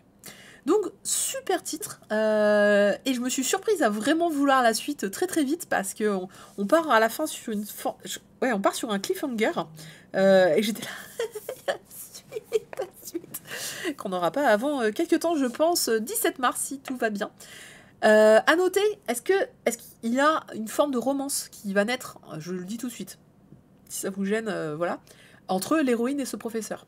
Il y a, elle en tout cas, a une forme d'attirance qui va très très vite se faire, et quelque part lui aussi. Pourquoi? Parce que lui, il est content, il est la seule à qui il va raconter son histoire, à raconter son problème. Du coup, elle devient son alliée dans l'école pour pouvoir l'aider quand il a un souci. Elle voit on va dire dans cette singularité, hein, finalement, dans ce traitement de faveur, elle y voit, et il est extrêmement gentil, elle y voit finalement un attrait envers lui. Voilà, exactement, Boboulou. Et cette pseudo-romance, ou en tout cas les mécaniques de romance, sont implantées dans ce manga, quoi qu'il en a. C'est-à-dire que à un moment, bon bah il y a des accès de jalousie, il y a des incompréhensions, il y a voilà. Donc il y a tout ce qui fait que tous les ingrédients d'une romance en général, en tout cas dans ce genre de titre, ça n'empêche pas que le sujet principal n'est pas la romance pour l'instant en tout cas, évidemment, puisque le sujet c'est un petit peu plutôt tous les thèmes abordés. Mais oui, il y a... Est-ce qu'il y a un côté poétique comme dans Silent Voice? Alors je voyais pas le côté poétique dans Silent Voice, moi j'ai toujours vu que c'était très violent Silent Voice, mais... non, je vais pas... non, on est un peu plus classique que Silent Voice quand même. Hop. Et ça c'était juste pour vous montrer le professeur en question, même s'il est précisé très très vite, hein, dès le début même, qu'il est très jeune. Ça n'empêche rien, il s'agit quand même d'un professeur et de son élève. quand bien même qu'elle serait en dernière année, je sais plus en quelle année elle est, en dernière année de lycée, et lui en deuxième année, admettons, de prof, et que ça leur ferait pas d'année de différence, ça n'empêche pas que c'est un prof et une élève. Voilà, on sait pas comment ça va se nouer tout ça, mais en tout cas, vraiment l'accent est mis sur leur promiscuité, du fait que ils ont ces particularités l'un et l'autre, et que il faut bien avancer dans la vie, mine de rien. Donc ça vaut 7,60 €, j'ai très très très hâte d'avoir la suite. Ça, c'était bien joué, mais vraiment, Glénat, ce shoujo plus, je ne vois pas ce qu'il a en plus par rapport à vos autres autrices. Ne vous dénigrez pas comme ça, s'il vous plaît. Touche de bleu pouvait tout simplement être un de vos nombreux titres shoujo. Point. Non, mais inutile de me mettre ça dans une catégorie en mode oh là là, c'est vachement plus mieux que ce qu'on faisait d'habitude. Non, c'est juste pareil. Alors j'ai déjà parlé de shoujo qui ne parlent pas de roman, qui ne possèdent pas de romance, hein. Il y en a plein, hein. Heureusement qu'il y en a. Sinon le titre VO c'est Hao ni Fulelelu, pas Haloni. Hao ni Fulelelu. Quoi? Je me suis trompée? J'ai mal écrit? Bah non, si, c'est ça. Attends, bouge pas. C'est écrit à la fin.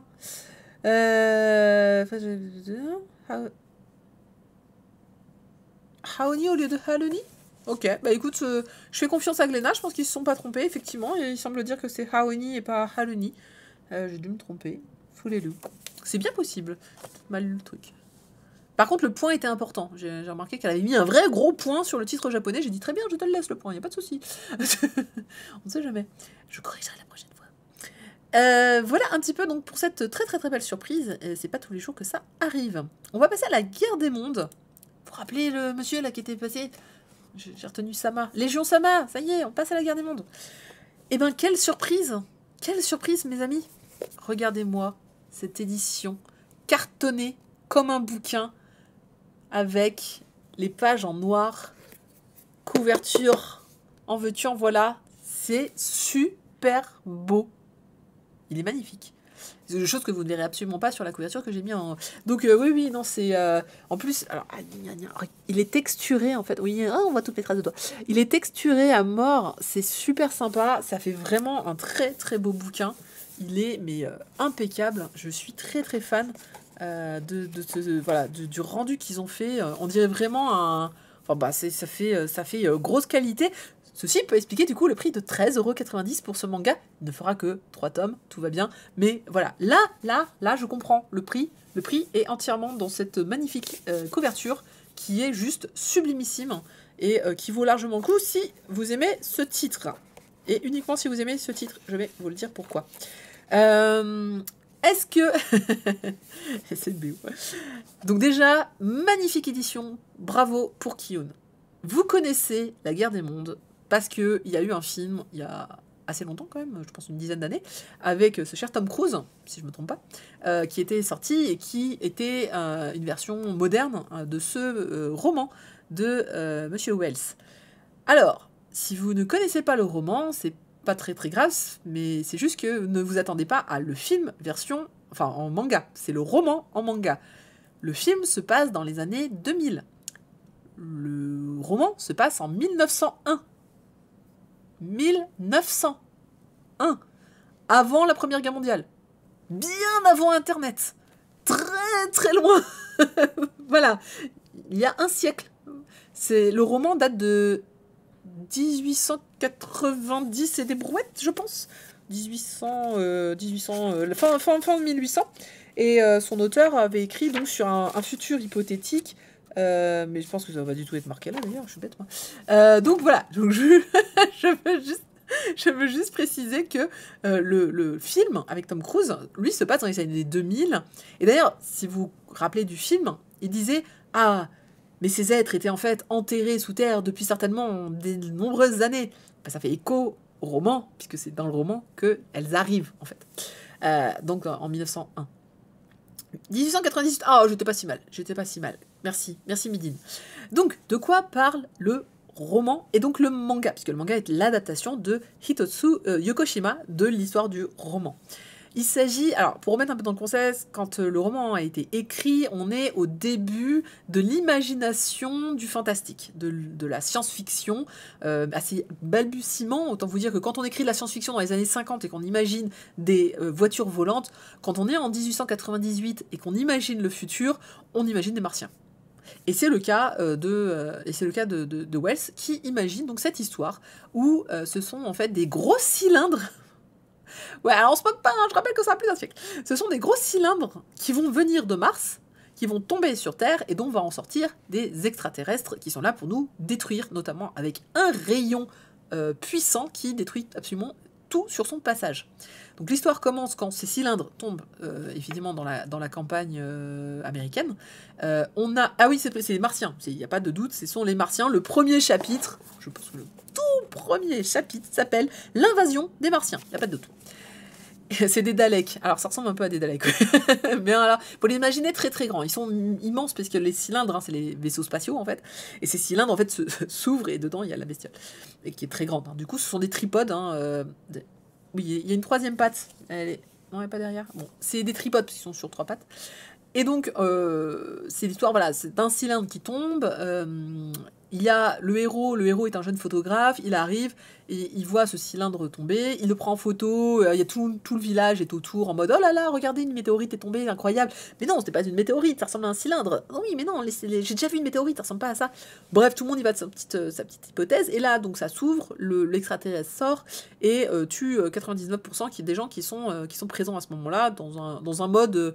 vous savez, c'est le rayon qui coupe tout, c'est-à-dire que si je me prends le rayon là, en fait, c'est comme si j'étais tranché de là à là. Enfin, c'est très propre.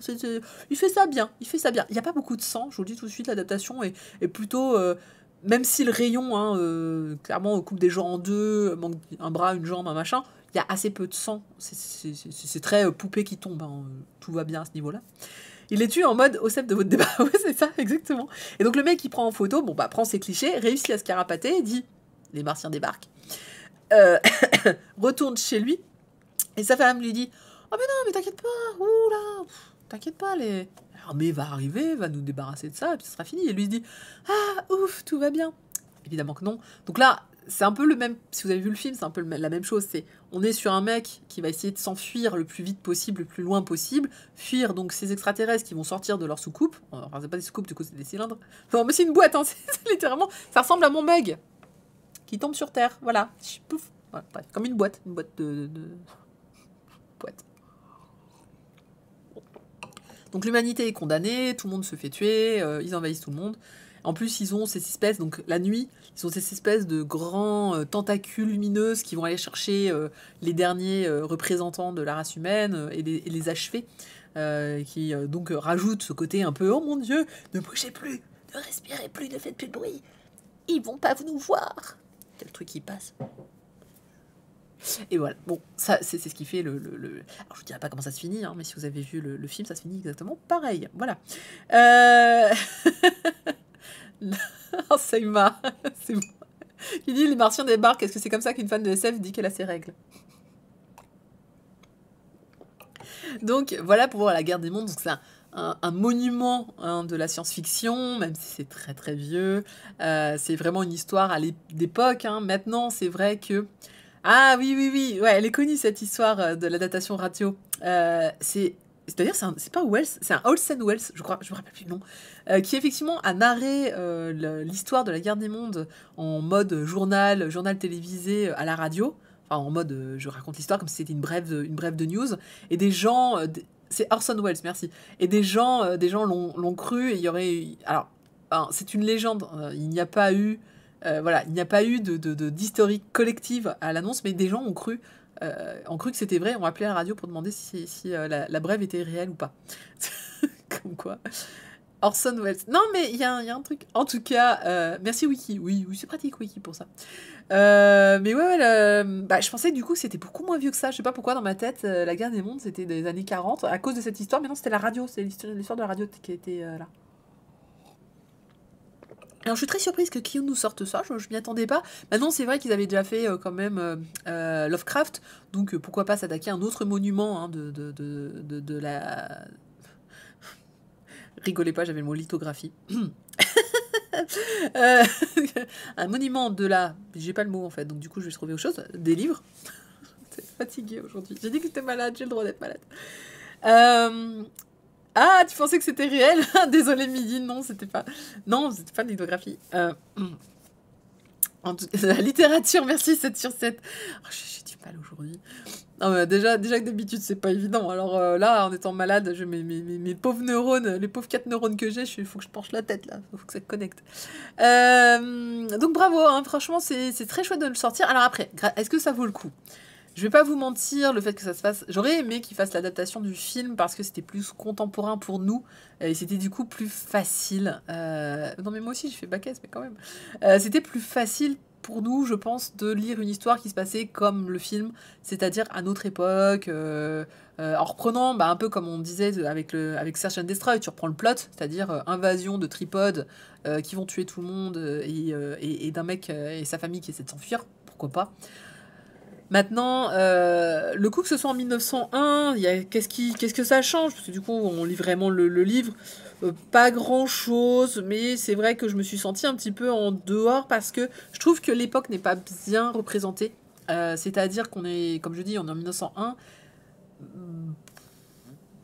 En fait, j'arrive pas. Je trouve que voilà, tout ce qui est époque en fait est pas super représenté dans le manga. On est vraiment concentré sur le mec qui voit ça en fait et les extraterrestres qui arrivent et les gens qui s'enfuient. Et c'est à peu près tout. C'est dommage. Je pense que j'aurais aimé qu'il y ait un chouïa plus en fait de détails sur 1900, sur le fait que ce soit en 1901. Alors on le voit parce que par exemple son appareil photo, bon, c'est un appareil d'époque, sa femme les vêtements, mais les vêtements, vous me diriez qu'on est dans l'attaque des Titans, ça passait aussi. Donc c'est dommage. Oui, je peux vous montrer des pages. C'est dommage en fait. Bon, je vais peut-être pas choisi la meilleure des pages. Donc ça c'est les fameux tripodes. Hein, c'est pour vous montrer qu'ils étaient très grands. Je vais vous en montrer d'autres. Donc pour moi il manque juste ce petit côté, ce petit côté qui rappelle que on est aux États-Unis en 1901. Et puis voilà. Alors oui, il y a des chariots, il y a le fait que l'armée en question, hein, c'est des mecs à cheval avec des canons. Ok, ça fait très 1901. Après, c'est parce que c'est une période, voilà, 1901, c'est difficile à... C'est pas une période dont on parle beaucoup, je pense, même dans les livres d'histoire, parce que c'est vite piégé par le fait qu'on parle de la Première Guerre. Par contre, en vrai, hein, on va se le dire, on va s'avouer quelque chose. Monsieur Hitotsu Yokoshima, pourquoi il a choisi de ce manga? Pourquoi cette histoire? Parce qu'il aime beaucoup dessiner les extraterrestres. Et il les dessine vraiment très très bien. Je dois reconnaître que toutes les planches qui contiennent les extraterrestres sont super sympas. Mais alors comparé les humains, sont pas ouf. C'est-à-dire, elles sont bien. Mais quand tu vois les planches qu'il fait sur vraiment les extraterrestres, tu te dis, waouh, sympa. Le rendu est bon et tout. Et puis tout ce qui est humain, je me dis, comme je dis, ça manque un petit peu de... Je sais pas, ça manque de côté époque, un peu comme... je sais pas si vous avez vu l'Oxalis Sailor, par exemple. L'Oxalis Sailor est incroyable sur l'époque. Il y a du détail, tu sens New York, tu sens l'ambiance de l'époque, tu vois vraiment... Là, c'est ce qui manque. Il manque ce côté, ça pourrait être n'importe où, presque à n'importe quelle époque. À quelques détails près, quand même, faut pas déconner. Mais c'est vrai que, voilà, moi, j'ai regretté. Après, le sujet n'est pas ça. Le sujet, c'est l'invasion des Martiens, évidemment. Mais voilà, bon, j'avais un petit peu d'espoir. Après, graphiquement, non, ça se tient. Puis, il y a toujours ce côté noir sur les pages qui est superbe. Bon, ça, c'était juste pour montrer. Donc, voilà, hein, on voit bien hein, les fringues, voilà, les vêtements sont quand même relativement 1901. Après, c'est peut-être une idée qu'on se fait. 1901, c'est censé être tout vieux, tout machin. Et là, ça faisait quand même presque moderne, à peu de choses près. Bon, il y a encore des canons, hein, je répète. Je sais pas. Autant vous dire que quand ils ont dit, non, mais ils vont envoyer l'armée, ils vont les tuer. Avec des canons, alors qu'ils viennent de se prendre un laser, un laser qui a tué tout le monde. Ce n'est pas possible. Donc voilà un petit peu. Alors est-ce que je vais prendre la suite? Oui, moi je me prends les 3, ça c'est évident, mais c'est parce que voilà, c'est vraiment quelque chose que je trouve intéressant. J'adore les adaptations de façon générale. Je pense que c'est vraiment un truc super. Maintenant, voilà. Puis vraiment, en fait... Moi, ça, c'est de l'extraterrestre. Parce que, finalement, c'est drôle, ce manga a a les qualités a les qualités et les défauts inverses à celui du film. Parce que dans le film, on voyait quasiment pas les tripodes, je trouve. Et en plus, ils étaient pas très beaux. Ils étaient pas... Je trouvais qu'ils... Ouais, ok, ils faisaient pas très peur. Tout était sur Tom Cruise. Donc j'étais là en mode, mais on s'en fout de toi. Moi, je veux les tripodes. Montrez-moi des tripodes, s'il vous plaît. Et je trouvais que les scènes, même d'action, même quand elle les voyait un petit peu au début et à la fin, du coup, bah, ça manquait. Ils faisaient peur, oui, mais je sais pas, je trouvais que ça... On les voyait pas beaucoup parce que bah, je pense que le film devait se baser sur l'imaginaire que les gens s'en faisaient. Là où au contraire, ils sont présents, ils sont beaux, ils sont bien dessinés, tu sens le côté vraiment flippé quand tu les vois, ça marche. Et, et à l'inverse, en fait, bah, le héros est moins intéressant. Là où dans le film, par exemple, le héros était super intéressant, il l'avait beaucoup mis en avant, son histoire était intéressante, la façon dont l'action se passait, bon, après c'est un film d'action, donc ça se comprend aussi. Voilà, donc petit souci de monde et de rythme, je trouve. Mais vu que j'ai mes tripodes, vu que j'ai mes extraterrestres, je suis contente. Donc oui, non, moi j'achèterai la suite. Encore une fois, le 13,90€ se justifie largement sur l'édition magnifique qui nous est proposée, hein, version cartonnée, comme un vrai livre. C'est de la bonne. Oui, c'est vrai, Association de loi de 1901, c'est ce qui s'est passé. C'est l'année où les lois établissent les règles de la constitution des associations. Et c'est très dommage, oui, qu'on en parle quasiment jamais. Mais c'est vrai que c'est pas une époque où... bah parce que pour nous, 1901, si... T'as un truc universel, éventuellement, mais ça... Et encore, aussi c'est 1901. Hein. L'exposition universelle. Mais moi, oui, le début du siècle, c'est plutôt la Première Guerre mondiale. Donc voilà. Et puis en plus, comme ça se passe aux États-Unis, donc à la limite, ça serait en France, je pense qu'il y avait moyen de marquer un tout petit chouïa plus l'époque. Mais voilà, bref. Le roman se concentre sur le héros, mais il y a aussi des passages sur le frère du héros qui est à Londres et qui montre la panique urbaine et donc de la société de l'époque. On verra ce qui va... Oui, comment ils vont nous le proposer. C'est 1889, tu vois, Oui, mais elle a duré 10 ans, cette expo, non? Donc, où est-ce qu'on peut se procurer une si belle tasse? À Paris, dans la boutique en face de Junku, qui est une excellente boutique, je vous la recommande. Très chouette. Ils font beaucoup d'accessoires de cuisine du Japon. Si vous avez l'occasion de passer à Paris, et je crois qu'ils ont un site web, mais cherchez sur Google, juste en face de Junku, vous avez une avenue d'Argenteuil, si je ne me trompe pas. Vous avez une très chouette boutique. En vrai, on n'en parle pas, c'est occulté, mais c'est la période de montée d'intention des pays de l'Europe. Oui, aussi. Mais je pense que c'est pour ça que j'ai eu un petit... Juste, voilà, je me suis dit, j'aurais aimé un peu plus d'époque, en fait, plus de choses, plus ancré dans son époque, on dirait ça comme ça. Ça n'empêche pas que donc, vous devez vous le procurer, c'est vraiment une très bonne... Et n'hésitez pas à lire le roman, évidemment, parce que c'est vraiment magnifique. Enfin, voilà, ça fait partie des monuments à lire. Il y en a quelques-uns, celui-là en fait partie, mais je me rappelais pas du tout qu'il était de 1898. Je trouve ça ouf d'avoir imaginé des Martiens à cette époque, mais encore, ça correspond à l'époque où le monde commence à s'intéresser à Mars, hein, donc c'est absolument pas défaillant, hein, ça c'est vraiment déjà à cette époque-là, y avait ça, ce qui est quand même assez dingue.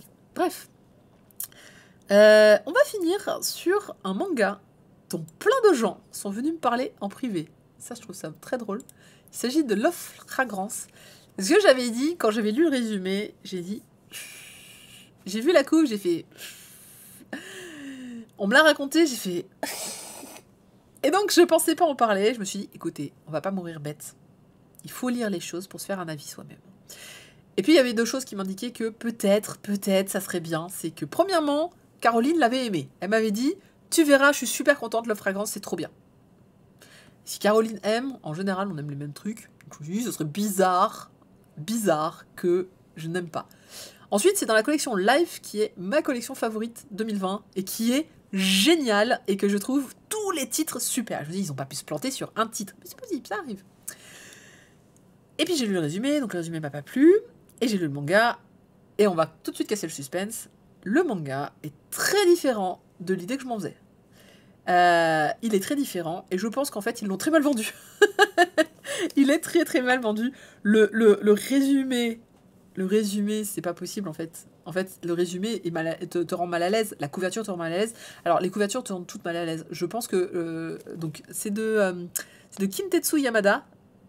Je saurais pas dire si c'est une homme ou une femme. On s'en fout. En tout cas, cette personne, clairement, dessine des couvertures malaisantes.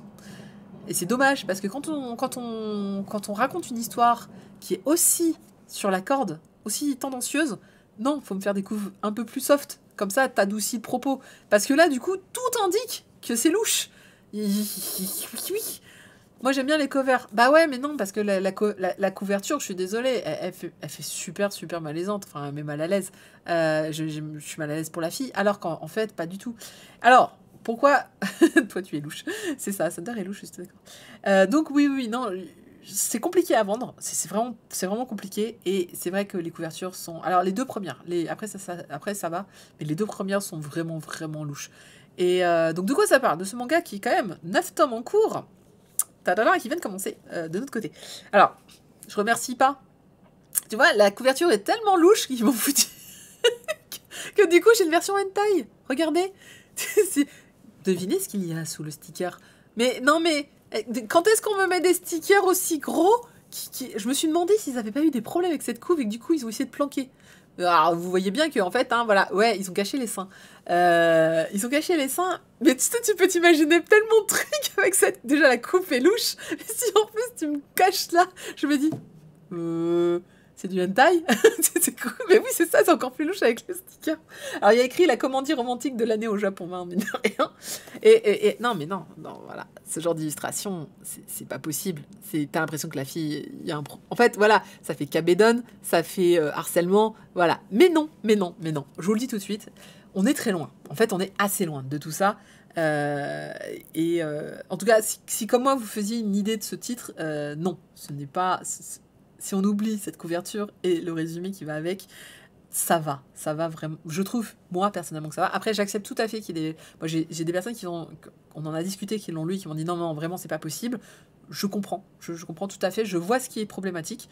Maintenant, je trouvais que c'était bien amené et qu'il y a des détails qu'on m'avait pas racontés et que je pense que, justement, c'est l'intégralité des détails qui fait que ce titre est tout à fait passable. Mais ce n'est que mon avis. Encore une fois, si vous trouvez que ce titre est aujourd'hui, en 2020, pas possible parce que présente trop de situations qui sont... qu'aujourd'hui on dénonce en tant que femme et qu'on ne veut plus avoir, je comprends tout à fait. Et je vais en parler un petit peu après. Alors de quoi ça parle, Love Fragrance?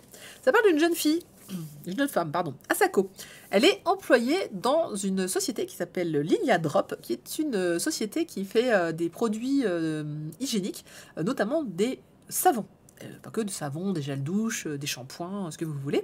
Elle travaille parce que elle adore cette marque. En effet, elle a un petit problème. En fait, elle transpire énormément.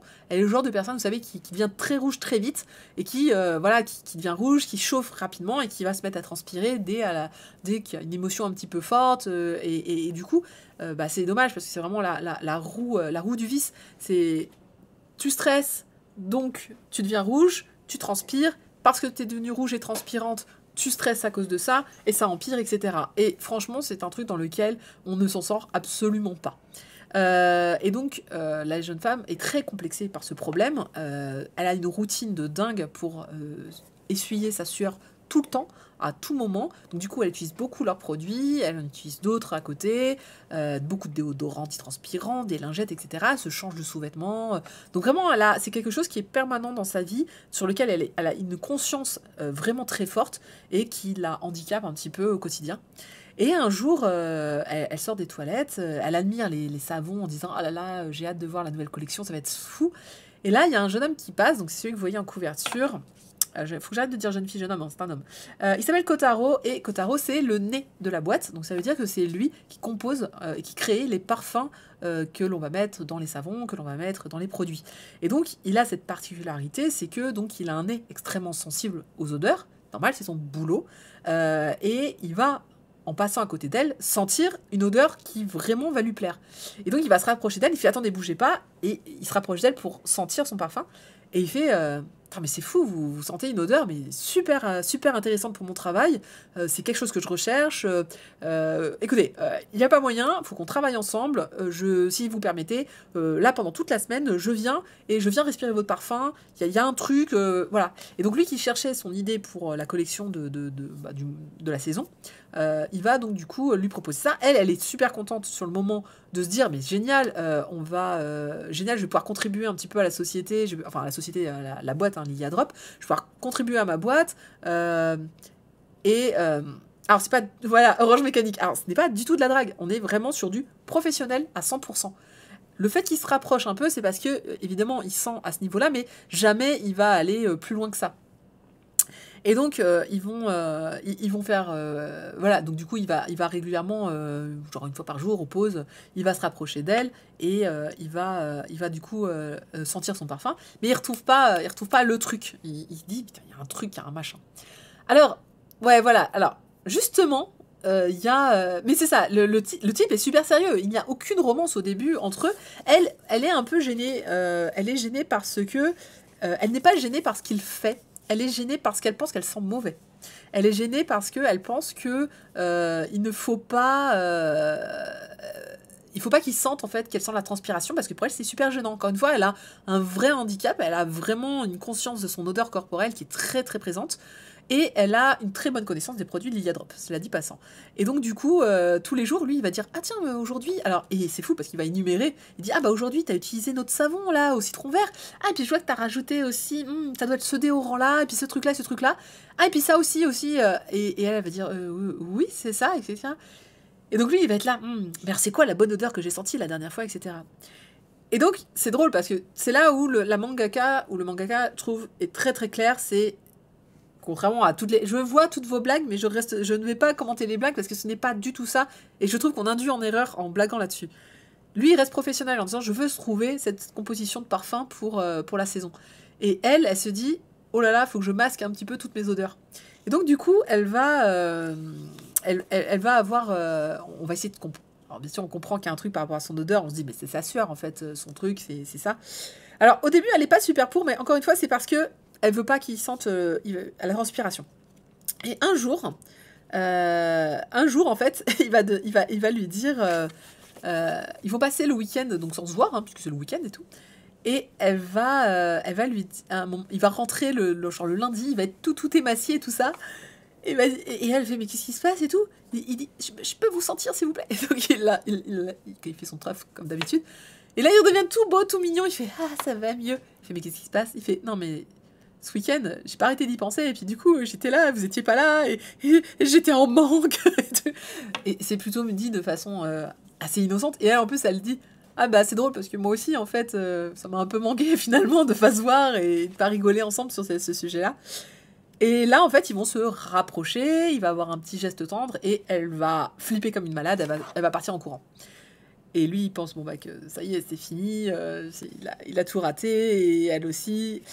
Et finalement, en fait, ils vont s'expliquer et ils vont s'avouer qu'en fait, ils sont tombés amoureux l'un de l'autre, en fait. Hein. Elle, ça serait son premier copain, puisque du coup, elle n'a jamais osé sortir avec qui que ce soit. Et en fait, ce qui a commencé par une bête recherche de travail va amener finalement à créer un couple dès le deuxième chapitre, à peu de choses près.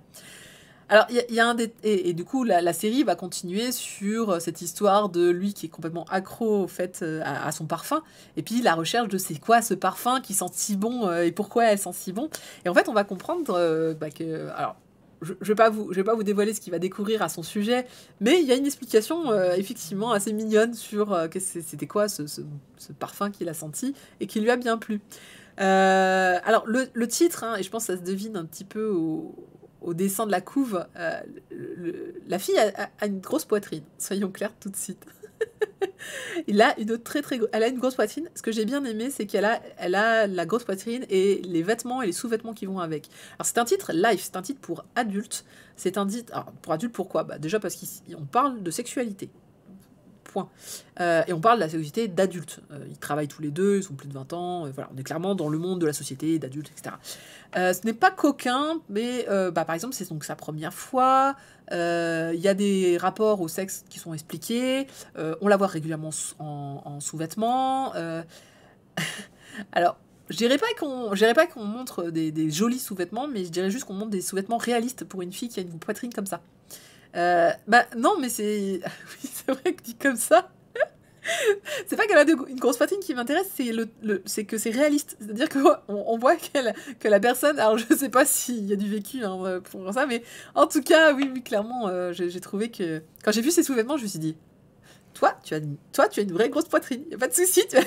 Non, parce qu'après, il y en a marre des mangas où on vous montre, genre, hein, je vous vois dans One Piece, hein, les Nami avec leur bikini et trois pauvres ficelles qui tiennent une poitrine absolument immense. Ce n'est absolument pas faisable.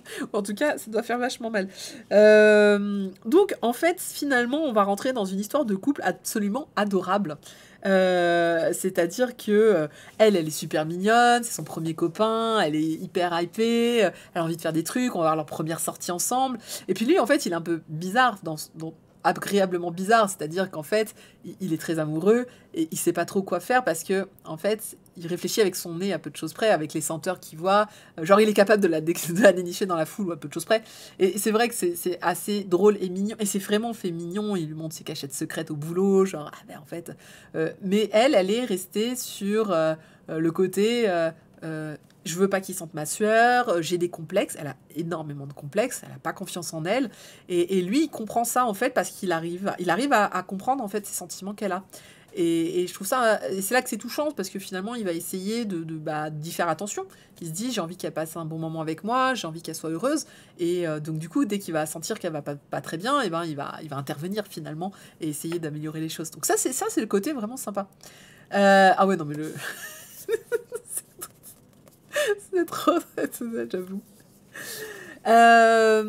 C'est purement culturel, dit les gens, ça va. Donc voilà un petit peu ce manga qui m'a paru, voilà, je comprends vraiment les débuts, alors je vais expliquer pourquoi est-ce que les gens ont beaucoup crié dessus. Je trouve que c'était très chouette, je trouve qu'il a bien sa place dans la collection Life, parce qu'encore une fois, on est sur des héros qui sont adultes, on est sur quelque chose où il y a une sexualité, par exemple, lors de sa première fois, bon bah elle va saigner, donc ça va amener des conséquences, hein, typiquement, vas-y pars devant, je te rejoindrai, il faut que je fasse la lessive.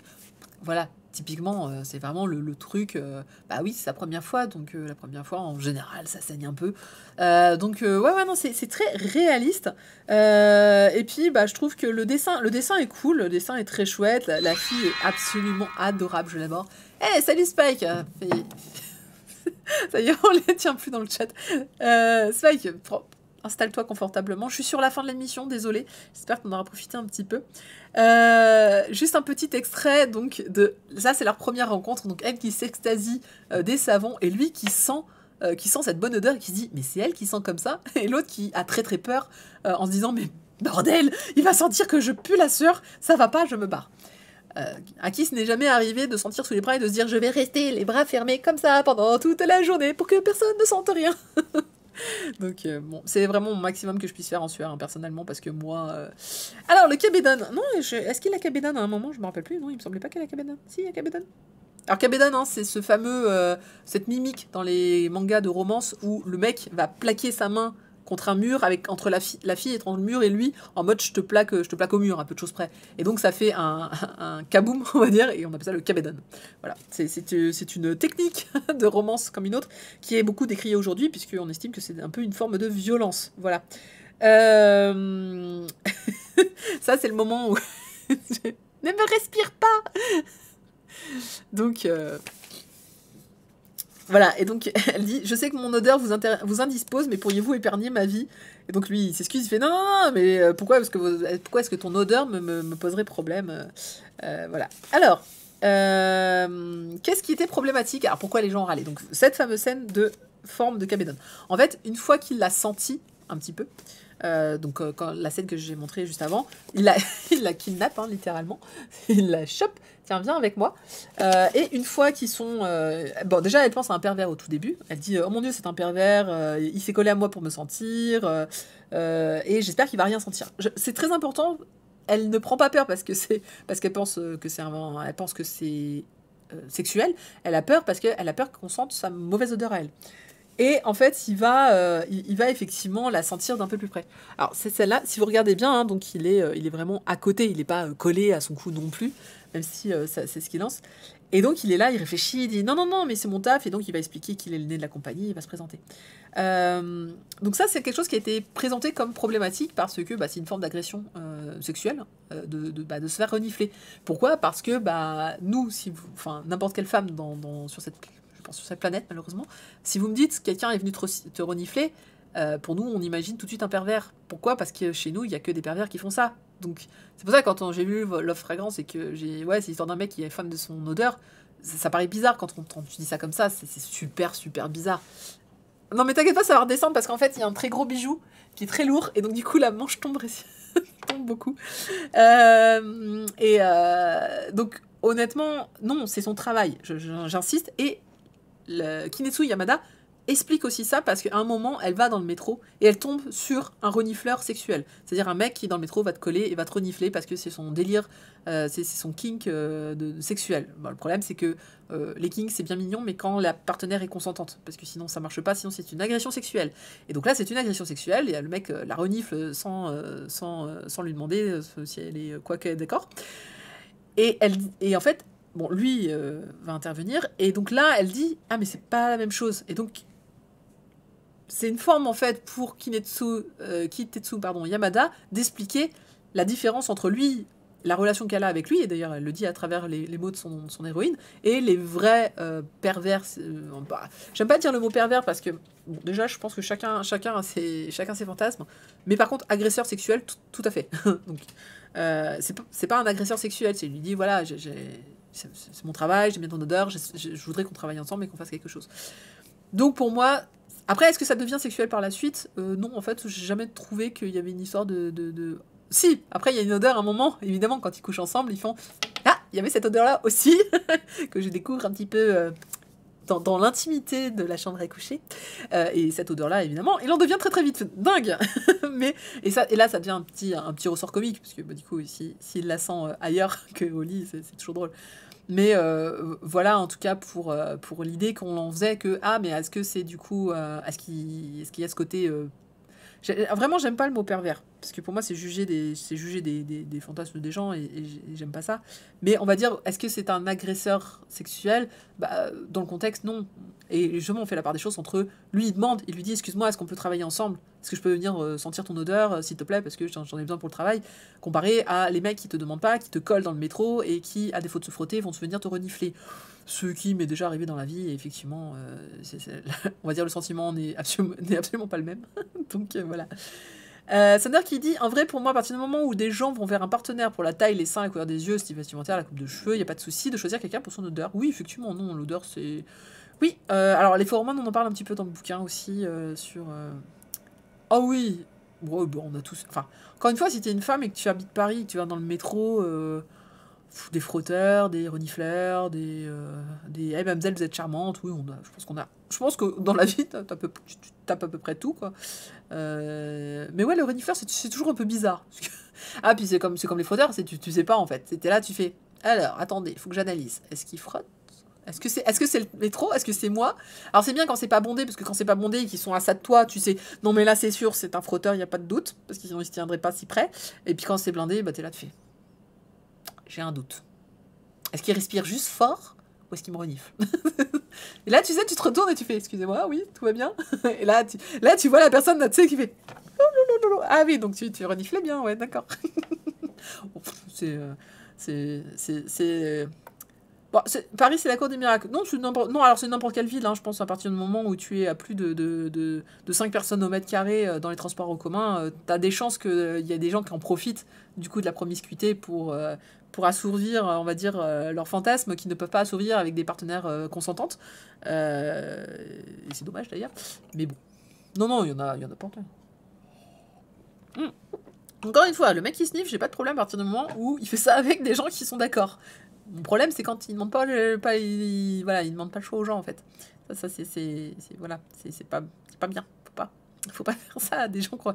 Encore, moi, ça va. Je veux dire, moi, bon... Moi, j'ai un fort caractère, j'ai envie... Moi, je suis méchante avec ces gens-là. Mais il y a beaucoup de jeunes femmes qui sont fragiles, qui sont pas si fortes que ça, qui ont du mal avec ce genre d'agression, c'est-à-dire qui sont forts dans la vie, mais dès qu'on touche à l'intimité, fondent comme neige au soleil. Et c'est ces filles-là, en fait, c'est ces femmes-là qui sont particulièrement blessées sur le moment et à jamais dans leur vie sur ce genre d'événement.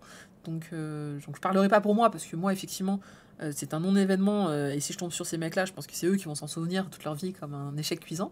Mais il y a, voilà, y a beaucoup de copines à moi, ou de copains, hein, d'ailleurs, ça arrive aussi aux hommes, qui le vivraient extrêmement mal, hein, et qui même, d'ailleurs, m'en parlent encore aujourd'hui. Comme... Ah, moi, oula, oula. Moi, j'en parle de temps en temps quand je parle d'agression. J'en ai quelques-unes dans ma collection. Donc voilà. Et sinon, un petit con de 13 ans, une fois, m'a foutu son bras direct autour du cou dans le métro. Je l'ai pourri, Lissandra. C'est très bien. Bravo, ma Sandra. Ça, c'est ma Sandra. Mais il faut les... N'hésite pas à les mordre. Oh, moi, je les affiche. Ils détestent ça. Ah, ça ne pas s'afficher, ça.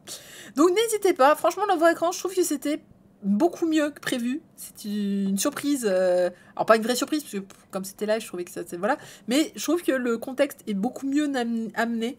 Alors, il y a une phrase que quelqu'un m'a dit. Ah ouais, mais ça, par exemple, ça m'a dérangé. Je trouve ça vraiment très bof. Alors, sur le moment, j'ai trouvé ça très bof aussi. Et quand je l'ai lu, je me suis dit, bon, ça va. La façon dont c'est dessiné et fait, c'est pas si bof que ça.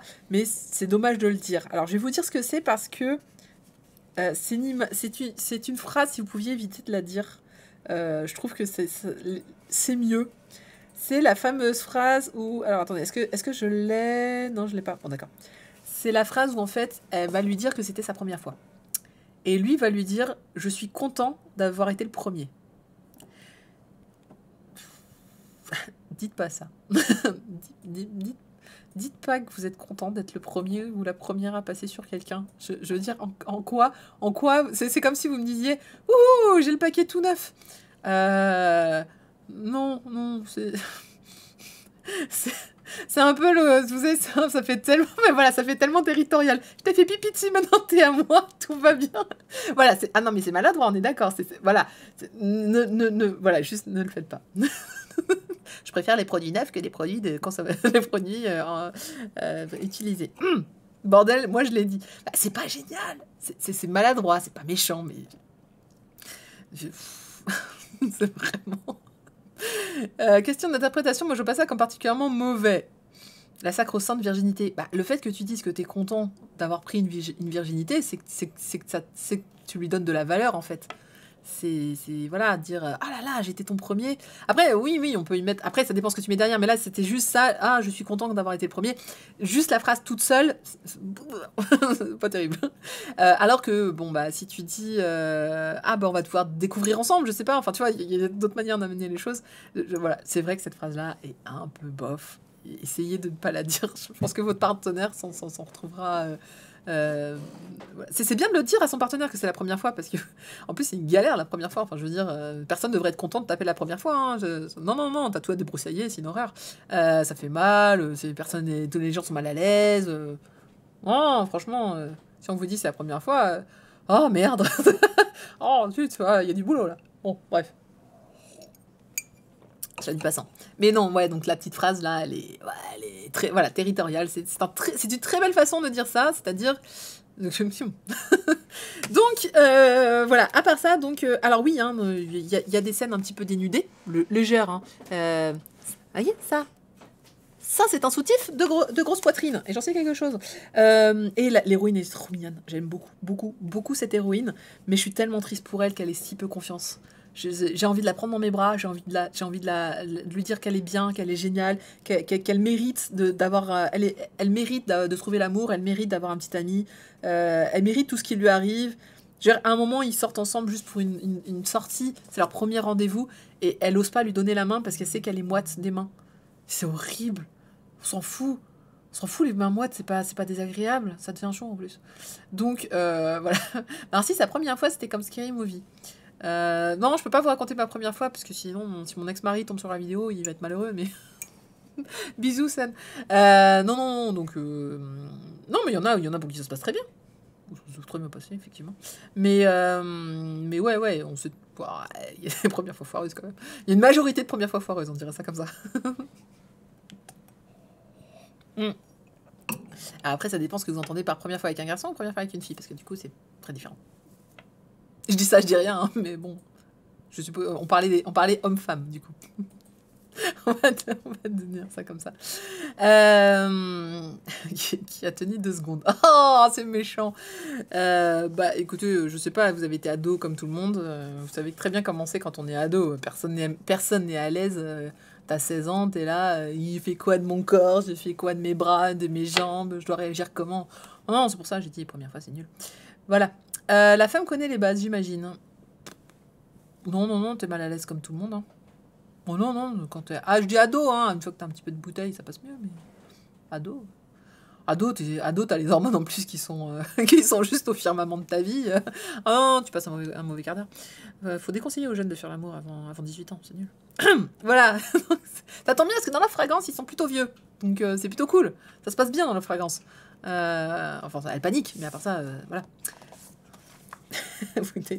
Écoute, je te recommande d'avoir toujours du lubrifiant sur toi, ça te sauve des situations. Non, j'ai pas d'autres... Elle est tellement mignonne, j'avais dit tout à l'heure. Mais écoutez, voilà un petit peu... Ah non, mais il y a plein d'autres choses en fait, ce qui, je voulais dire... Juste, en fait, c'est fringues. C'est la façon dont elle gère ses fringues. Kintetsu, faut que je regarde après si c'est un homme ou une femme. Je trouve ça super bien parce que à un moment, en fait, elle met des collants. Et elle met... Donc, on voit la culotte, on voit le collant par-dessus, et elle met sa chemise dans le collant. C'est des petits détails. Mais toi, tu te reconnais là-dedans. T'es là, tu fais, bah ouais, bien sûr, la chemise dans le collant. Je mets plus de collant. Mais... puis il y a plein d'autres trucs comme ça. Il y a le mec qui se dit, oh, la vache, on l'a fait 3 fois... C'est normal de faire 3 fois. Des réflexions à la con. Bref, voilà. Non, mais j'aime bien ce côté mature de certains titres aujourd'hui parce que oui, on peut rire justement du cul, on peut rire de tout ça et moi je trouve ça chouette. Alors, faut pas rire de sa situation sur le. Non, mais c'est passé à cause de l'odeur. Hein. C'est l'odeur, je vous dis tout ça. Je pense qu'il faut laisser les gens faire l'amour quand ils veulent, tant qu'ils sont consentants, exactement, et dans le cadre de la loi, et qu'ils passent ça sans pression à 16 ou 30 ans. C'est exactement ça. Après, je pense vraiment qu'on est plus à l'aise un peu plus tard, parce que on est moins dirigé par cette tub et par ses hormones, mais à part ça... mais ouais, non, il faut faire ça quand on se sent prêt, et je trouve ça cool que la fille, du coup, fasse ça, et au moins, voilà... J'avais peur quand on m'a dit, bah, ils finissent par coucher ensemble, que ce soit un peu forcé. Encore une fois, je trouve les couves qui sont un peu malvenues parce qu'il y a on a l'impression qu'elle est très mal à l'aise et qu'elle n'est. Alors, c'est vrai parce qu'elle est très timide, mais là, on donne l'impression que c'est une agression. Moi, vraiment, c'est les 2 premières couves, je trouve qu'elles sont. Tu vois, regardez-moi le visage qu'elle fait. Je sais pas si on voit bien les détails, mais elle est malheureuse là. C'est pas un ah là là, mon copain me touche, je suis toute émoustillée. Non, non, non, ça, c'est le visage. C'est un visage de quelqu'un qui est je veux partir. Et c'est dommage, voilà. C'est juste ça, c'est une question de... pas très bien géré à ce niveau-là. Mais c'est tout, voilà. Oui, je m'éternise sur ce titre, mais c'est parce qu'il était cool, c'était sympa. Il est déjà 22h41, et ben voilà ce qui se passe quand je dis que je suis malade et que je cache l'heure avec mon téléphone. Mais c'est parce qu'on était bien tous ensemble, on rigolait bien, et j'avais envie de rester avec vous, voilà. Ah, merci, Mangavor qui dit, j'avoue, la G4 fait un peu, ouais, j'aimerais être ailleurs. Bah oui. Non, mais il y a une différence entre je veux être ailleurs, parce qu'après, elle est mal à l'aise, mais elle veut rester avec lui. Hein. Elle est là, elle fait ah bah non, on reste ensemble, il couche, donc ça veut dire qu'elle est intimidée, mais elle est pas non plus. Voilà quoi. Elle le ramène chez lui, ça se passe bien. C'est bien, voilà. Donc, non, moi je le trouve assez vraiment mature et réaliste, et tout va bien, à part ce petit détail qu'il la renifle et que ça va amener plein de petites situations un peu marrantes après. Mais on va oublier très très vite juste voilà les premières pages où littéralement il la coince dans un coin en disant toi tu sens bon. Ce qui en plus devrait lui faire plaisir puisque elle qui pense tout le temps qu'elle sent mauvais etc. Lui il lui dit non mais en fait ton odeur en plus il le dit tout de suite mais pourquoi ton odeur devrait m'embêter, tu sens bon en fait, j'aime bien ce que tu sens, j'ai bien aimé, enfin j'aurais aimé, voilà, je suppose que le titre va aller vers la rassurer. Bon, on prend 9 tomes de ça, hein. 9 tomes. Hop, voilà. Ah, c'est... Bah, je l'ai lu quand même, en fait, Thunder, c'était pour ça. Non, Thunder qui dit j'ai bien parlé du titre, à la différence de pas mal de gens qui ont tout de suite jugé. Bah, comme je dis, il y a des passages qui m'ont... Alors, franchement, j'ai déjà lu des titres qui m'ont fait plus tiquer que ça. Hein. J'ai déjà lu des titres où j'étais plus là en mode bon, non, en fait, ça va pas se passer, ça va être non. Ou là, je trouvais qu'il y avait pas de quoi. Mais je comprends que les gens ont eu peur. Hein. Avec le résumé et ces couves-là, pour moi, c'était plié, effectivement. Donc, si en plus tu le lis avec la priori, bah en fait tu as déjà un filtre en fait sur ta lecture qui fait que bah, le moindre petit truc tu vas tiquer. Ça m'arrive hein, par exemple quand je lis des mangas où je me dis ça a pas l'air génial, et bah j'arrive pas à rentrer dedans parce que je m'étais déjà blasé que ça serait pas terrible. Donc c'est dommage hein, parfois il y a des bonnes surprises. Mais... Bon, je vois Sema vous donne plein de bons trucs pour le lubrifiant. Je rappelle, contrairement à ce qui est écrit dans le manga, elle ne rentre pas, celle de mon mari, de ne surtout pas utiliser de la lotion pour bébé. Hein. On achète du lubrifiant qui s'appelle lubrifiant, qui est prévu pour. N'allez pas utiliser autre chose, même surtout de l'huile. Alors ok, l'huile en dernier recours, mais de la bonne, s'il vous plaît. Hein, voilà, ça c'est dit dans le manga Le chat et la souris, si je ne me trompe pas. Ouais, c'est de la lotion pour bébé, je crois qu'ils utilisent. Et puis je rappelle que les préservatifs ne fonctionnent pas avec tous les lubrifiants. Hein. Il y a certains lubrifiants qui bousillent le préservatif et vous n'avez pas envie d'avoir les conséquences d'un préservatif qui se pète. Voilà. C'est bien en finance sexologie ça. Je devrais faire ça plus souvent. Qui raconte Ah J'adore le bébé 40 car je déteste ce qui couille. Oui, c'est exactement, dans le chat et la souris, c'est de l'huile d'olive, pour être précise. Où il dit, où il fait, j'utilise de l'huile d'olive, et il fait, désolé, j'ai trouvé que ça. Alors, ouais, non, dans ces cas-là, tu n'utilises rien, mais bon, voilà. De l'huile extra vierge, alors elle était facile, Vanouchou, elle était facile. Ça fonctionne pas avec les préservatifs. Alors, les lubrifiants qui sont faits pour, oui, ceux à base d'eau, mais tu as des lubrifiants qui sont à base de, je ne me rappelle plus quoi, et qui enlèvent le côté poreux, enfin qui rendent poreux les préservatifs. Et donc du coup, qui annulent hein, l'effet du préservatif. Mais c'est pour ça qu'il faut bien lire hein, les notices, tout ça, c'est important. Hein, il y a des choses qui... Ouais, c'est ça, les lubrifiants à base de silicone, je crois, voilà... C'est ça, exactement. Non, mais on va finir là-dessus. C'est bien ça, c'est bien avec le thème. Encore heureux que ce soit pas l'huile pour pizza, tu m'étonnes. Enfin, on dit ça, mais je sais plus, je crois que c'était Durex qui avait fait plusieurs huiles avec plusieurs senteurs, machin chose. Il y en avait une à base de menthe. Faut éviter, quoi. Faut pas faire des trucs comme ça. C'est Durex, si vous regardez ce stream, arrêtez de faire des... Faut pas faire des lotions à base de menthe. Oh non, c'est nul. Selma, on dit pas... Ah, l'huile à pizza. Bah non, mais c'est plus toi qui vas la sentir, l'huile à pizza, je pense. Enfin, faut pas croire que vous allez vous en sortir comme ça. Et puis, méfiez-vous des filles. Hein. On sait se venger d'autres manières. On n'est pas les dernières là-dessus, je pense. Bref. Les gynécologues préconisent au contraire ceux de silicone, sauf si on est allergique. C'est bien possible. En même temps, j'ai pas vu la tronche d'un préservatif depuis au moins mes 20 ans, donc vous savez, moi... Oui. C'est faux, hein, faut en mettre. Mais j'ai des partenaires réguliers, c'est pour ça. On veut une sponsor du Rex maintenant. Mais oui, il faut...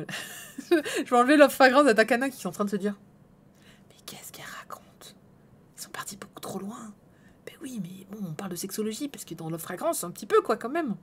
Mais c'est pour ça, regardez, c'est des trucs intéressants. Donc les gens... Ils se disent, ben voilà, on veut lire des mangas où... Je rappelle que quand même, dans la collection Life, vous avez un autre titre hein, qui parle des problèmes sexuels, Nos corps solitaires, qui parle du manque de désir. Vous avez Just Not Married, qui parle aussi hein, de pas mal de choses sur les relations sexuelles. Donc ouais, non, il y en a. Voilà. Non, mais c'est... Et Thunder qui se dit mais non mais vous êtes cringe là les gars. Non mais voilà c'est Saima il est parti là. Il a pas fait de blague de toute la soirée, il s'est dit allez hop voilà. Bon et ben écoutez, il faut faire le tri entre nos conneries et les vrais trucs. Mais il y a des vrais trucs heureusement. Mais la menthe oubliée, c'est nul. Eh ben écoutez on en a terminé. Alors comme j'étais malade, mais je vois que ma voix a tenu quand même pas si mal. Comme j'étais super malade aujourd'hui, je n'ai pas fait le planning de la semaine prochaine, donc surprise. Ah, attendez, je peux peut-être regarder un tout petit coup, vu qu'on est entre copains, là, on n'est plus à ça près. On peut regarder en direct, s'il vous plaît, le planning de la semaine prochaine. De quoi on va parler Planning, oui. Je regarde plein de vidéos de TikTok, j'ai des tics de TikTok maintenant. Voilà, nouveauté pour la semaine prochaine. On sera la semaine du 10. Alors, il y a Ayako, l'enfant de la nuit, c'est une autre adaptation hein, de Tezuka par... oui, je peux le dire, par un auteur de hentai. Comme ça, tu le résumes comme ça. Oui, je le résume comme ça. Dont le premier chapitre était également disponible chez Tezukomi. Je ne sais pas si je vais le prendre. Il y a Stray Cat and Sky Lemon, ça c'est un grand oui. Demon Slave chez Kurokawa, je sais pas du tout ce que ça va donner, mais c'est vrai que le design avait l'air super bien. Le siège des exilés chez Akata. Many Reasons Why chez Omake Books. Ah, celui-là m'intéressait beaucoup. Many Reasons Why, c'était sur une fille qui se suicidait et elle avait envoyé un courrier à tous les camarades de sa classe et j'ai hâte de voir ce que ça va donner. Burn the Witch chez Glénat qui est très très attendu. Carol and Tuesday, c'est pour moi, chez Pika, chez Nobinobi si je ne me trompe pas. De l'autre côté de l'horizon chez Delcourt Tonkam, on va avoir chez H2T Flaré Levium. I Fell in Love After School chez Pika, Sans Expérience chez Delcourt Tonkam, ça aussi je l'attendais beaucoup sur l'histoire d'un... Si je me trompe pas, Sans Expérience, ce sont sont deux personnes qui se marient alors qu'ils n'ont jamais eu d'expérience. On va reparler sexologie la semaine prochaine. Dans la prison de Lézard Noir, Outsiders chez Kiun. Ah, Outsiders aussi, je l'attends beaucoup, je crois que c'est un titre original. Et enfin, Sky High Survival Next Level chez Kana. Ça sera un grand non. Je ne traiterai pas de ce titre-là. Voilà, donc beaucoup de sortes. Ah, je suis allée trop loin, d'accord, pardon. Je suis allée un petit peu loin, autant pour moi. Burn the Witch, c'est le 17 février. Je suis allée un petit peu trop loin. Ouais, je vais lire tout ça, bah oui, bien sûr. Non, autant pour moi, la semaine prochaine, ça s'arrêtait à Many Reasons Why. Après Burn the Witch, c'est la semaine suivante. Enfin, mes plannings sont un peu mélangés. Mais d'habitude, il y a des vendredis. Bon, bref, pas grave. En tout cas, j'ai bien 1, 2, 3, 4, 5. J'ai bien mes 5 titres pour la semaine prochaine. Et donc, si j'inclus Ayako, que je n'avais pas envie de faire, et ben, on a bien 5 titres pour la semaine prochaine. Tout va bien. Alors, Burn the Witch, c'est une série. C'était un one-shot et ça c'est devenu une série finalement. Voilà. Est-ce que j'ai une autre activité professionnelle? Oui, je suis chef de projet informatique. Est-ce qu'on dit informaticienne? Non, pas vraiment. Mais ouais, je suis une experte Microsoft. Voilà, je passe ma vie avec des PC et des gens. Et beaucoup de gens en fait. Mais et beaucoup de gens. Et donc voilà pour le stream du lundi prochain qui donc est consacré aux nouvelles séries. Je vous rappelle que si tout va bien, si je meurs pas en train de tousser, mercredi on fait le stream des news. Bougez pas, je vais vous montrer. Je reviens, hein, je suis pas loin. C'est juste que... Attendez, hein. Alors, mercredi... Voilà, alors mercredi... Ah non, c'est quoi c'est... Non, attendez. Non. J'ai tout fait tomber. Non, mais tombez pas tous. Quelques-uns. Bon, d'accord, c'était un peu haut, c'est ça. Avouez. Ah si, regardez, j'y arrive. Bon, il y avait ça. Voilà, ouais, voilà. Il y a un peu de bouquin pour mercredi prochain. Merci, c'est gentil. Tu veux des mains? Regarde, c'est bien. Ah ouais, c'est bien. Voilà, alors mercredi prochain, on va parler de quelques mangas. Non, mais ils tombent tout le temps, hein, vous inquiétez pas. Voilà, bah il y a tout ça. Tu crois que j'aurai le temps de lire? Ouais. Si t'arrêtes de jouer. Et puis ça, c'est d'aujourd'hui. Merci, Chacha, c'est gentil. Non, mais c'est bien parce que je suis en retard pour d'autres mangas. Donc voilà, ça c'est pour mercredi. On va essayer de tout lire entre ce soir et mercredi. Donc mercredi, ouais, dans le sens du vent. Ah, je suis très très fan de ce titre. Très belle surprise 2021. Donc dans le sens du mercredi 21h comme d'habitude, c'est le stream de l'actu, des trailers, des news et donc des mangas qui sont sortis la semaine dernière. Donc beaucoup de choses. En fait, pourquoi il y en a autant, c'est parce que c'est la fin de Love to Love, Live Be Left, qui est sorti chez Kana et du coup je suis allée sortir tous les livres pour tous les lire. En plus des nouveautés pour bien faire une petite chronique sur la fin de cette série. C'est également la fin pour une autre série de Kana, Ça reste entre nous. Donc on parlera de tout ça. Abîme pas mes lectures. Bah, quand tu veux, Sandra, tu viens, tu peux emprunter tous mes livres, tu le sais. Ma maison t'est ouverte. Ça fait longtemps qu'on s'est pas vu. C'est chiant, hein, le confinement. Mais si en plus, si vous venez, vous devez partir tôt pour être à 6h chez vous. C'est nul. Je sais pas qui c'est qui a inventé ça, mais c'est tout pourri. On se dit donc à mercredi 21h. Jeudi, ça fait 2 semaines que j'essaie de le faire. Normalement, il y a le stream League of Legends. Et entre-temps, si je suis pas toute malade, ben, on continue sur Final Fantasy. Voilà un petit peu. Je vous souhaite donc à tous une excellente soirée. Et on se dit à très très vite pour parler encore de manga. Je vous rappelle, demain, c'est le cri du mochi chez Caroline Chan. Je n'y serai pas parce que voilà. Je voulais éviter de tousser. Et donc, je serai la semaine prochaine, normalement, dans le cri du mochi. Bonne soirée à tous. Et sans lunettes. Là, c'est la flemme, j'ai mis les lunettes. Mais Chocho m'a dit, je voulais mettre mes lentilles, il m'a dit non, là ces lunettes, c'est bien. Ouais, mais c'est des lunettes de geek, c'est trop bizarre. Bonne soirée à tous, des bisous, merci d'être passés et merci d'avoir animé. Le chat était super cool ce soir, j'étais très très très chouette. Donc voilà. Est-ce que j'ai le droit de Ah, vous avez le droit de recevoir des gens. Ouais, on a le droit de recevoir des gens. Mais à 18h, tout le monde doit être chez soi. Voilà. Bonne soirée.